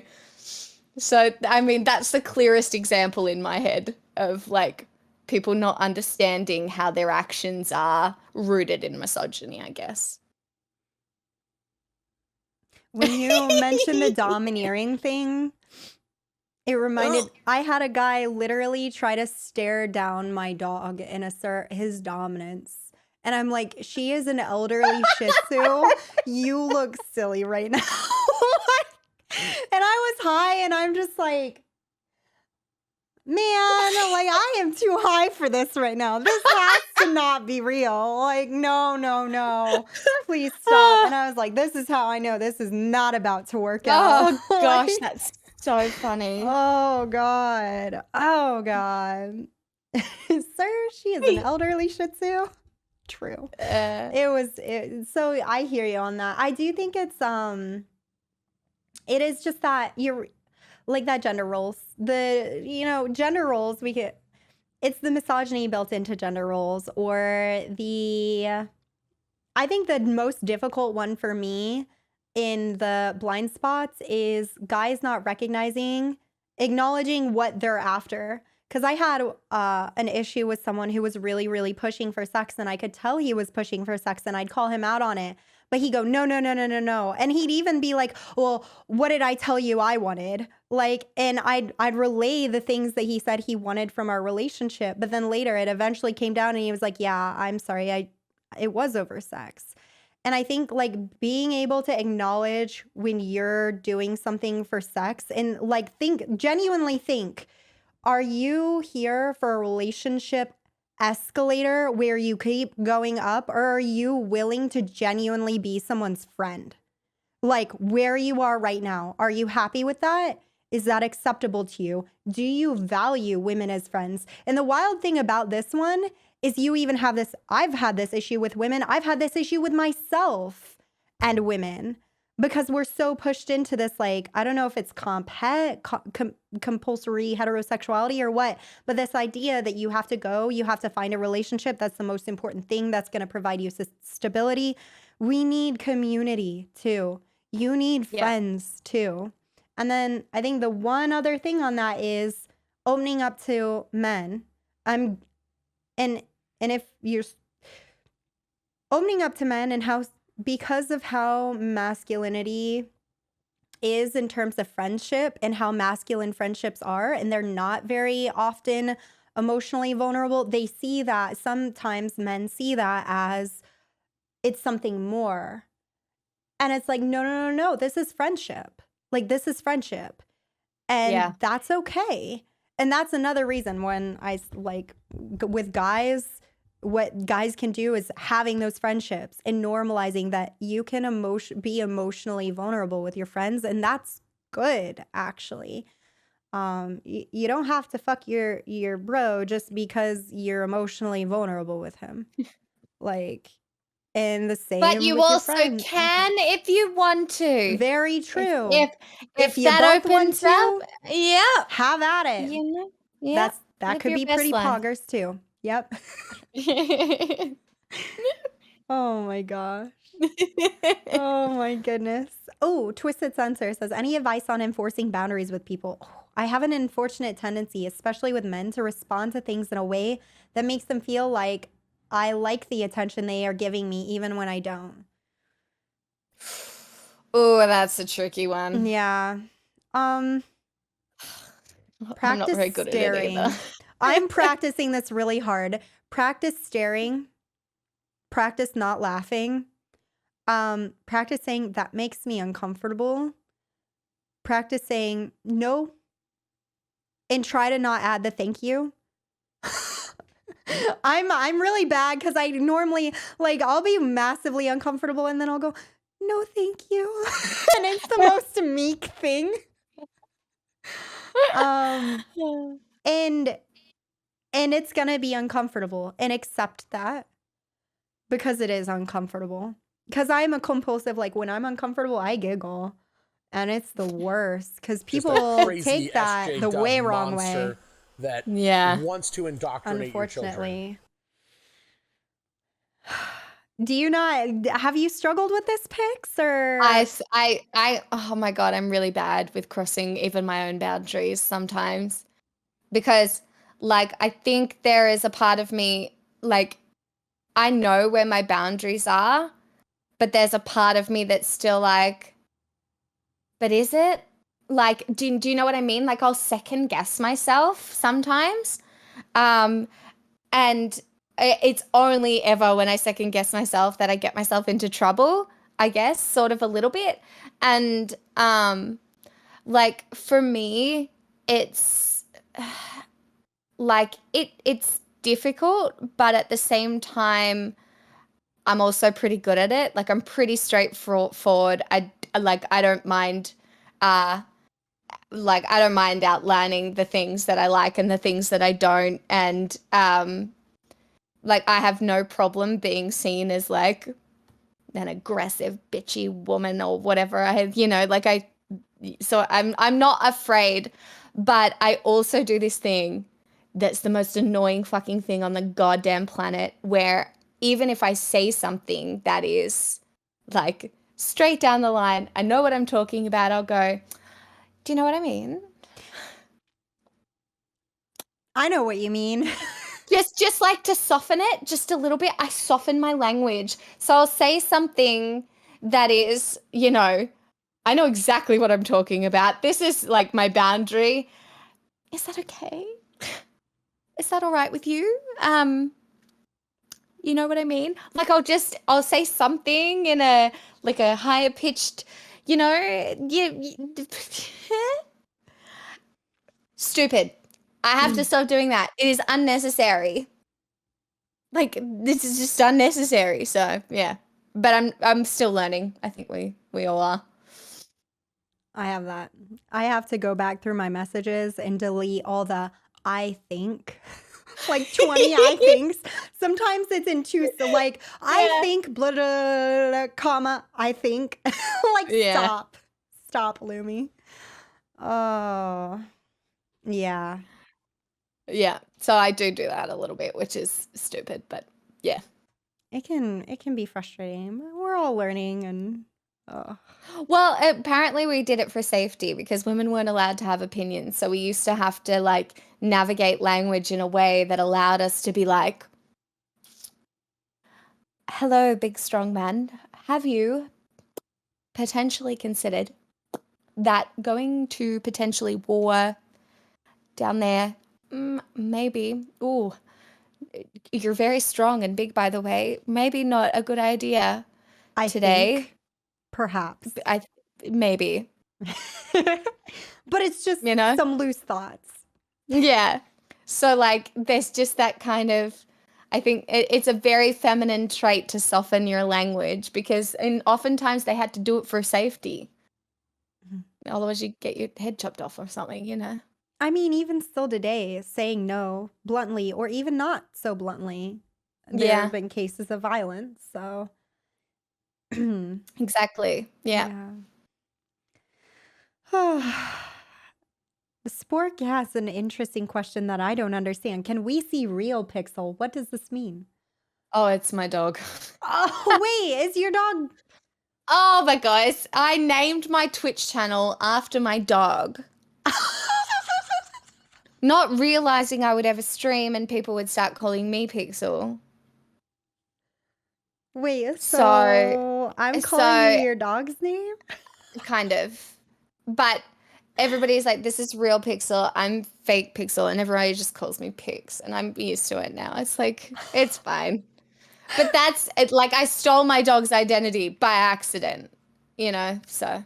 By accident. Yeah. Mm-hmm. It was an accident, I swear. Well, I wasn't aware of how the culture worked. I didn't realize that my username would become this new like pseudo identity where everybody was like, and I like it now. Like half my friends call me Pix, like, you know, like it feels very natural. So that's my dog. Awesome. Oh my goodness. Oh my goodness. Yeah. Gatorade says a question more about intersectionality than just feminism. That's perfect. Do you think attacking sexism is sometimes used as an excuse for racism or the inverse? Of course. I've seen some arguments that feel very judgmental in those kinds of way. That feels like specific to a situation or two, but yes, I like people use all sorts of issues to mask other ones. Mm-hmm. Digging through that sometimes is a bit challenging, but it is definitely something that happens, right? Because, yeah. But also those things can intersect as well, right? Yeah. Like somebody can be being misogynist and racist at the same time while only just pointing out one and then quietly saying the other underneath, which is, you know, shitty. Yeah. To me, this is just, of course. Yeah. And you'll see feminist language appropriated, abused, misused. And I think that's the reality of any language, any community. Not to say we shouldn't talk about it, because I think we need to, and we need to understand how that works. 100%. 100%. I think that, for example, just the conversation on Karens. Some people will say, well, the term Karen is sexist. Okay, well, let's look at how it's applied, because I do think some people show up in my stream and use Karen in a sexist way. They see my haircut and they're just like, ha, Karen. And I'm like, okay. Like, that comes off to me as sexist. But Karen has been a term used to call out normally racism done by white women. And I think it's a very useful term. And so I try to be mindful of that as a feminist, saying like, hey, I defend the use of the term Karen, but yeah, like there are these moments that is called as, like, it has been used in a sexist manner. However, I'm not going to run around and just delete the term from existence or try to, right? Because I can't. Or like go after it, because I understand the history and I think it's a very important history. And I've learned from that and been able to understand how my white femininity has been constructed in a way that can hurt other people without me even realizing it. How tears of a perceived white woman can absolutely obliterate the life of men of color in a way that I would be shocked to see, though some Karens out there use very intentionally, because the same would not work with, you know, a white guy, unless, you know, maybe like he's lower class. Like the intersections are complex, right? So it's a complex conversation, but yeah, 100%. The right just also uses Karen now to just discount the opinions of women again. So it's just like, language is complex and it's all just fuckery most of the time. So. Yeah, they do that same thing with woke. Like, can the right just keep this language out of their mouth? Like, just. The worst part about having political conversations is having to meet people on their like understanding of the world. That's the worst part. That's the hardest part, I think, when somebody has this view of the world and you have to like meet them at their understanding of the universe so you can get anywhere, you know? Mm-hmm. So, yeah. Yeah. If you could each recommend one book that had an impact on you or enhanced your perspective in some way, what would it be? From Catbird. Ooh, I love this. Oh, shoot. Now I got to think of my answer. I just want to hear you. I mean, lately I've just been reading fairy porn. What? So. You've been reading what? Well, I mean, I'm one chapter into a book that is a bit steamy. I'm pretty sure it's like young adult fiction. Did you say fairy porn? It's like, yeah, like, well, it's not, but it's like, it has scenes. It has scenes. And that's impacted your life very heavily? Oh, no. That was just me prefacing what I'm currently reading, because I do so much political and like news coverage on the goddamn internet that when I read now, I sometimes find it very difficult to read like heavy shit, because my entire life is heavy. So I would much rather read something that is a little less heavy, do you know? Like just a little more, you know, No, fun? I think we should keep this to your answer. What is the one book that has really impacted your life? You know, fairy porn. No. So the one I'm really enjoying reading right now is called All the Murmuring Bones. It's less steamy, but the Blood and Ash one, if you can get to, I'm only like a little bit in and I've stopped reading it, but I will get back to it. But yes, I would say the one I really liked, if I had to say a nonfiction book, I really liked it. Some people have had differing opinions, is I really liked the book A Hopeful History. I can't remember the author's name. It starts with J, I think. It's called A Hopeful History, and it's just a take on how humans tend to be inherently cooperative. And I think I've heard of this. Yeah, he owned fucking, what's his name, on TV. I think it was Tucker Carlson. And Rutger Bregman, that's right. and he owned Tucker Carlson. There's a video of him owning Tucker Carlson, if you want to check it out. And then he just like got put off the air. But I don't know. I felt really good about that one. Some people didn't like it because they were like, "Oh, this is like, you know, this isn't realistic." But to me, it felt really nice. But like other than that, like most of my reading, other than like all of the reading I did for my psychology degree, is very much like fantasy and sci-fi. And like Ooh. as much as I think that I think it impacted me some ways. I couldn't, it's very hard to pinpoint. I have that kind of escapist kind of, I guess it gives you multiple perspectives, multiple different lifetimes of multiple different perspectives. So maybe you could say that. I think also sparking your imagination, right? Like, especially with sci-fi. Yeah. Well, fantasy, excuse me. I'm sorry. I lean towards sci-fi. I'm like a sci-fi freak, so I'm like. Yeah, that is my pile of Stargate DVDs. So. Okay, yes. maybe I shouldn't call myself a sci-fi freak. I'm new to sci-fi, but I love it. Oh, well, let me introduce you. I have tattoos. But like, yeah. Oh, no. Sci-fi, and the new season of The Expanse is out. And then there's like Lost in Space at the moment as well, which was really good. And Dune was amazing if you haven't seen that yet. I have, and I started reading it. Oh, good. And, oh my God, have you watched Wheel of Time yet? Oh my God. Okay, Wheel of Time isn't sci-fi, but it's like actually like, it's like feminist porn. I don't know. It's what? just, I don't know. It's like Game of Thrones, but women have an active role. I don't know how to put it any other way. It's just, I don't know. It's really good. I'm loving it. All right, perfect. Yeah. I'm like, I didn't know I had to get Pix on here to give me all the porn recommendations. No, I know you're saying feminist porn. Pix is here for the porn recommendations. Thank you, Pix.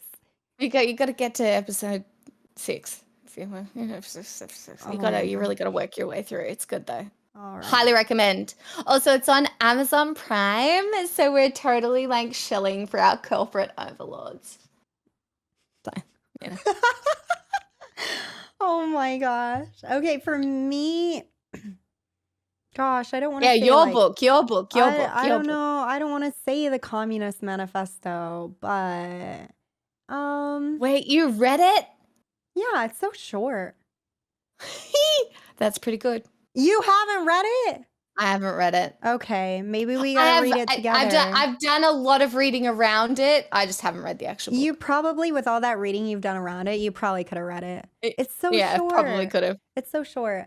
That was really helpful to me. That really like kind of broke open my mindsets.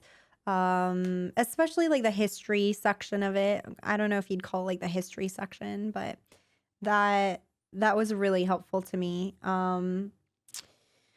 What else? You know, honestly, pleasure activism. I come back to this book a lot. The first part was so hard. I'm not even through it all the way, but the first part was brutal for me to get through. I didn't understand what was going on. I was frustrated, but I pushed through, which, by the way, one of the reading tips I picked up recently that I really love and has helped me a ton is you don't have to read a book from front to end. You can just go to the parts you're interested in, especially depending on the book. Now, that's harder for like stories, but for certain kinds of books, that's huge. And that will help you stop being in your like reader's block. Just only like read the things you're interested in. And then maybe you'll get interested in the other parts. And maybe not. And in which case, move to a different book. That's good advice, actually. I needed that advice. I received it, and it has honestly helped me read way more when I was very stuck and I wanted to be reading more. So that's helped a lot. And it's helped me like understand I don't have to choose a book and stick with that book. Like toss it if you're not reading it. Not toss it, but you know what I mean. So one of those two were really, really huge, especially like helping me flesh out a little bit more with pleasure activism, my thoughts on sex work, because I had been struggling taking some of my feelings and incorporating it into a more comprehensive view Um, and I think it helped a lot, helped me understand what was going on there, as well as like consent culture and all of that. So really recommend that. Forlorn says conservatives are attacking trans women specifically as a threat to women. How can feminism counter that narrative? Oh, my favorite thing is to be like, I feel so safe around trans women. Like, because I do. I'm like, listen, I feel way safer with trans women in the bathroom with me than I do anti-trans women because the behavior you're engaging in is weird and it's very essentializing, and it's just, that's what makes me uncomfortable. I don't want anyone checking in on my genitals. Fucking weird. But where are you at on that, Pix? For me, wait, what was the question exactly again? That conservatives are attacking trans women. The reason conservatives are attacking trans women is because they still hate women, just in general. Right? They perceive the gender roles as very specific, and trans women are a very interesting thing because it's choosing to be like to an extent, not choosing, you know what I mean, but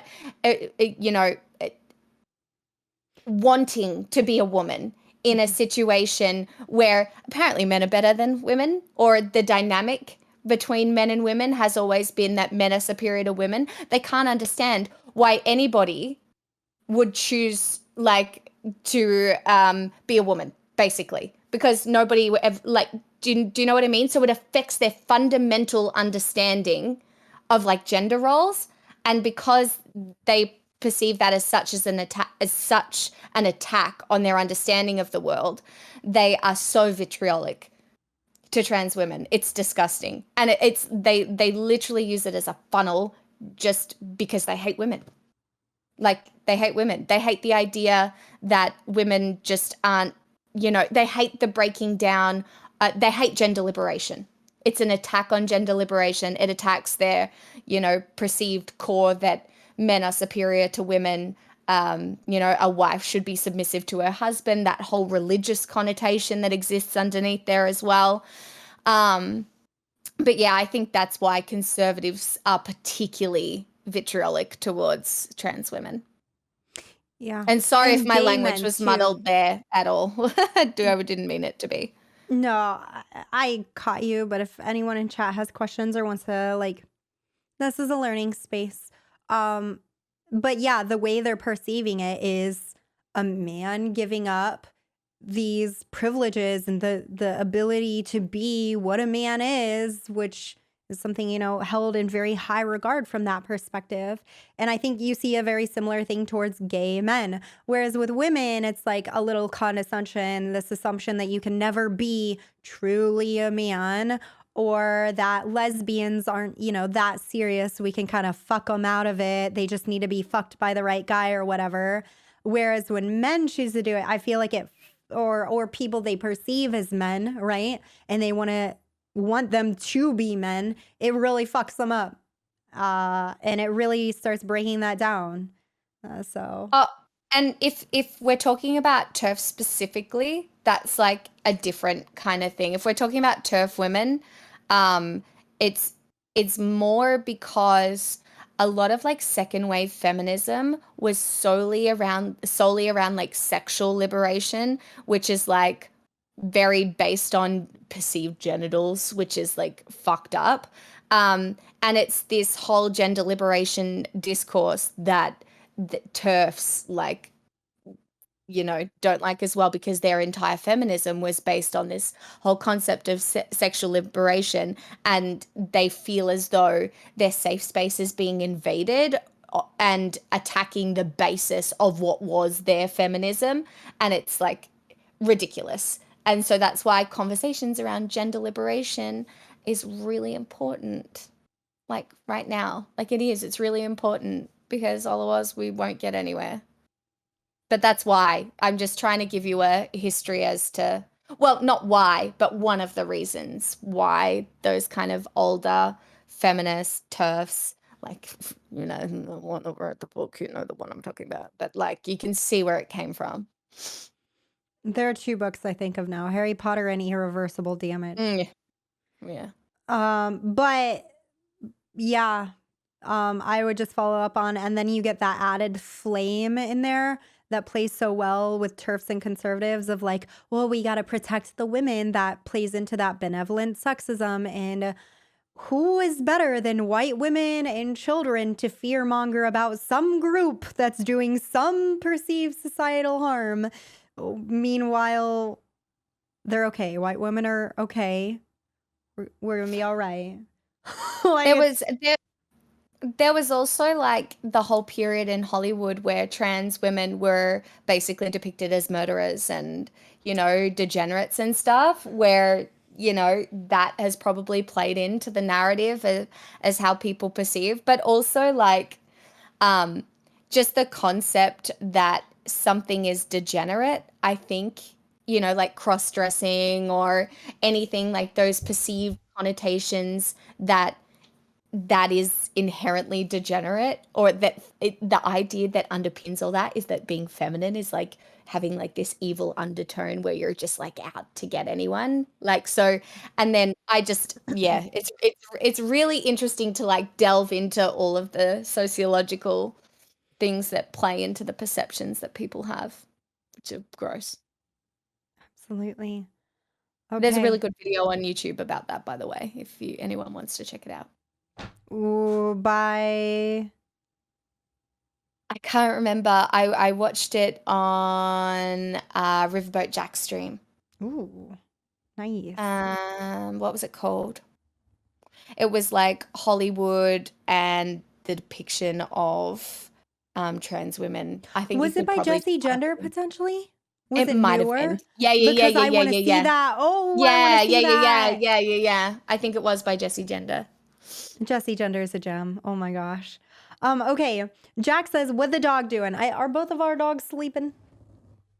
Yeah, she having a nap. Sleeping, puppos. Just This snuggled is up." my general sleeping time, so generally she'll be sleeping.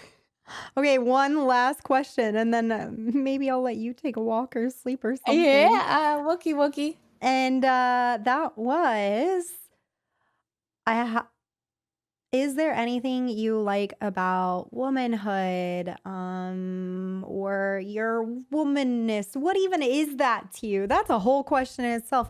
But is there anything you like about it? Yeah, it took me a while to get here.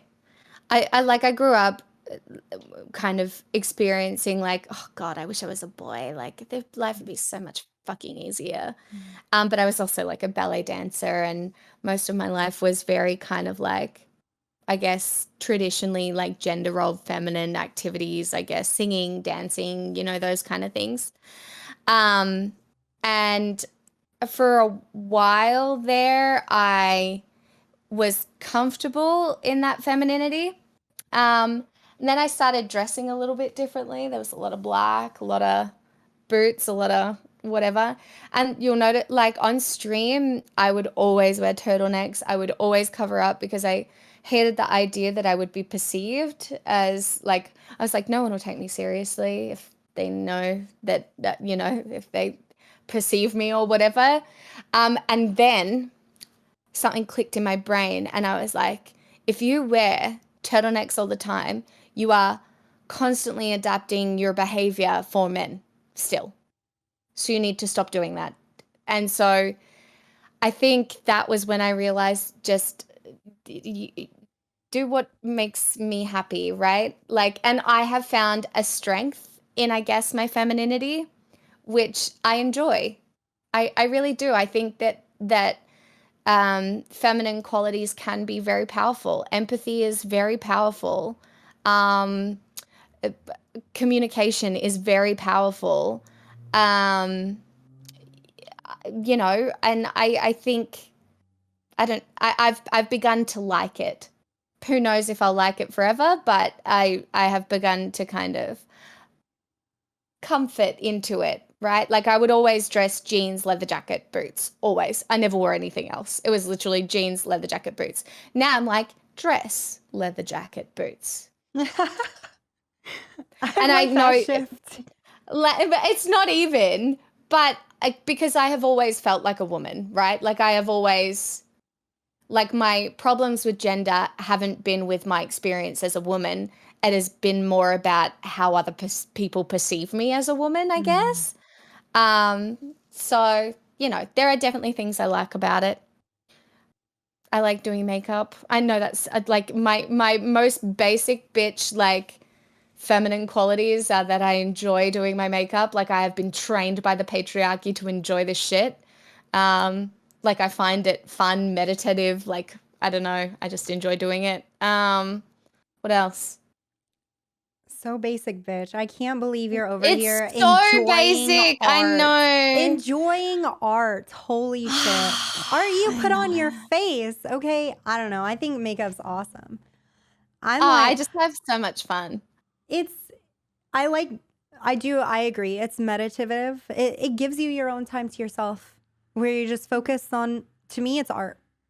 Yeah. I also know I justify it in my head though as well. But it's one of those things that I am like, this is the most minimally problematic thing I will do under the patriarchy. Like it's fine. You know, we're all going to do things to make ourselves more comfortable under the patriarchy, whatever they are, and we can't be too critical of ourselves, I don't think. But yeah. I think that makeup, to me, it's just art and it shouldn't be gendered.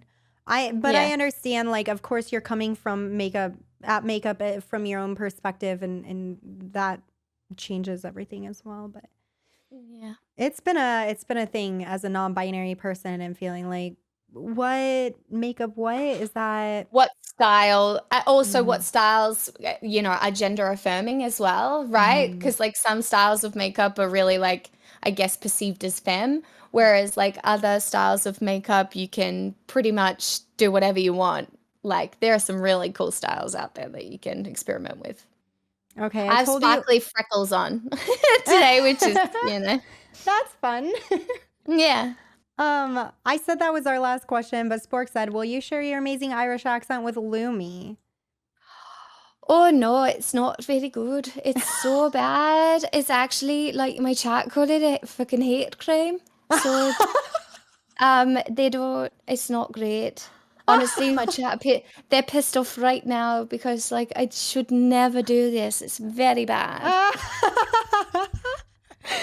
Thank you. I'm very impressed.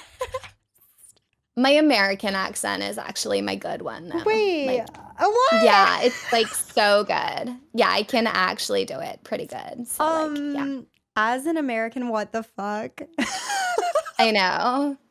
Like my American is like, I don't know. I watched a lot of reality TV like growing up, like a lot of Laguna Beach and stuff. So like, yeah.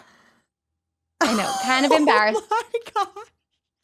Sorry. Okay, I gotta kick you out of here now. I'm done. Yeah, kick me out. I am too offended. Oh my God, I'm so sorry. I could do a southern one. Is that less offensive? Excuse me, where is your Midwestern accent?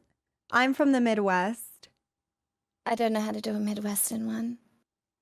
Wait, say something American. Wait, okay, all you need is ope. You just gotta say ope. Whenever you mess up or you bump into someone, just say ope and you're good. Oh, what is ope? It's when you mess up or you bump into someone. As in like oops? Like ope? No, it's just ope. Ope? You don't translate it. It's our word, okay? What? Ope? Yep, just like O-P? P-E. O-P-E, yeah. O-P-E. Mm-hmm. Ope. Well, that's not. Yeah, no, I don't know how to do a Midwestern. If I listen to you long enough, I might be able to imitate you, but it's taken me a very long time to stop doing that. So like when I was younger, I would always just imitate the accent of whoever was talking to me without even trying. And so I had to learn how to not do that because it's obviously extremely problematic. But it also means I have a few fun accents up my sleeve that I can whip out for memes. Yeah. That's fun. Alrighty. Yeah. So one last question. I keep saying that. Chat. One more time. Pix on twitch.tv/PixelSmixel. But where else can we find you? Is there any other social media that you're like, hey, please go follow me here? I have like really good opinions on Twitter. I don't, but I did. There was a very hilarious message that came out of my Discord.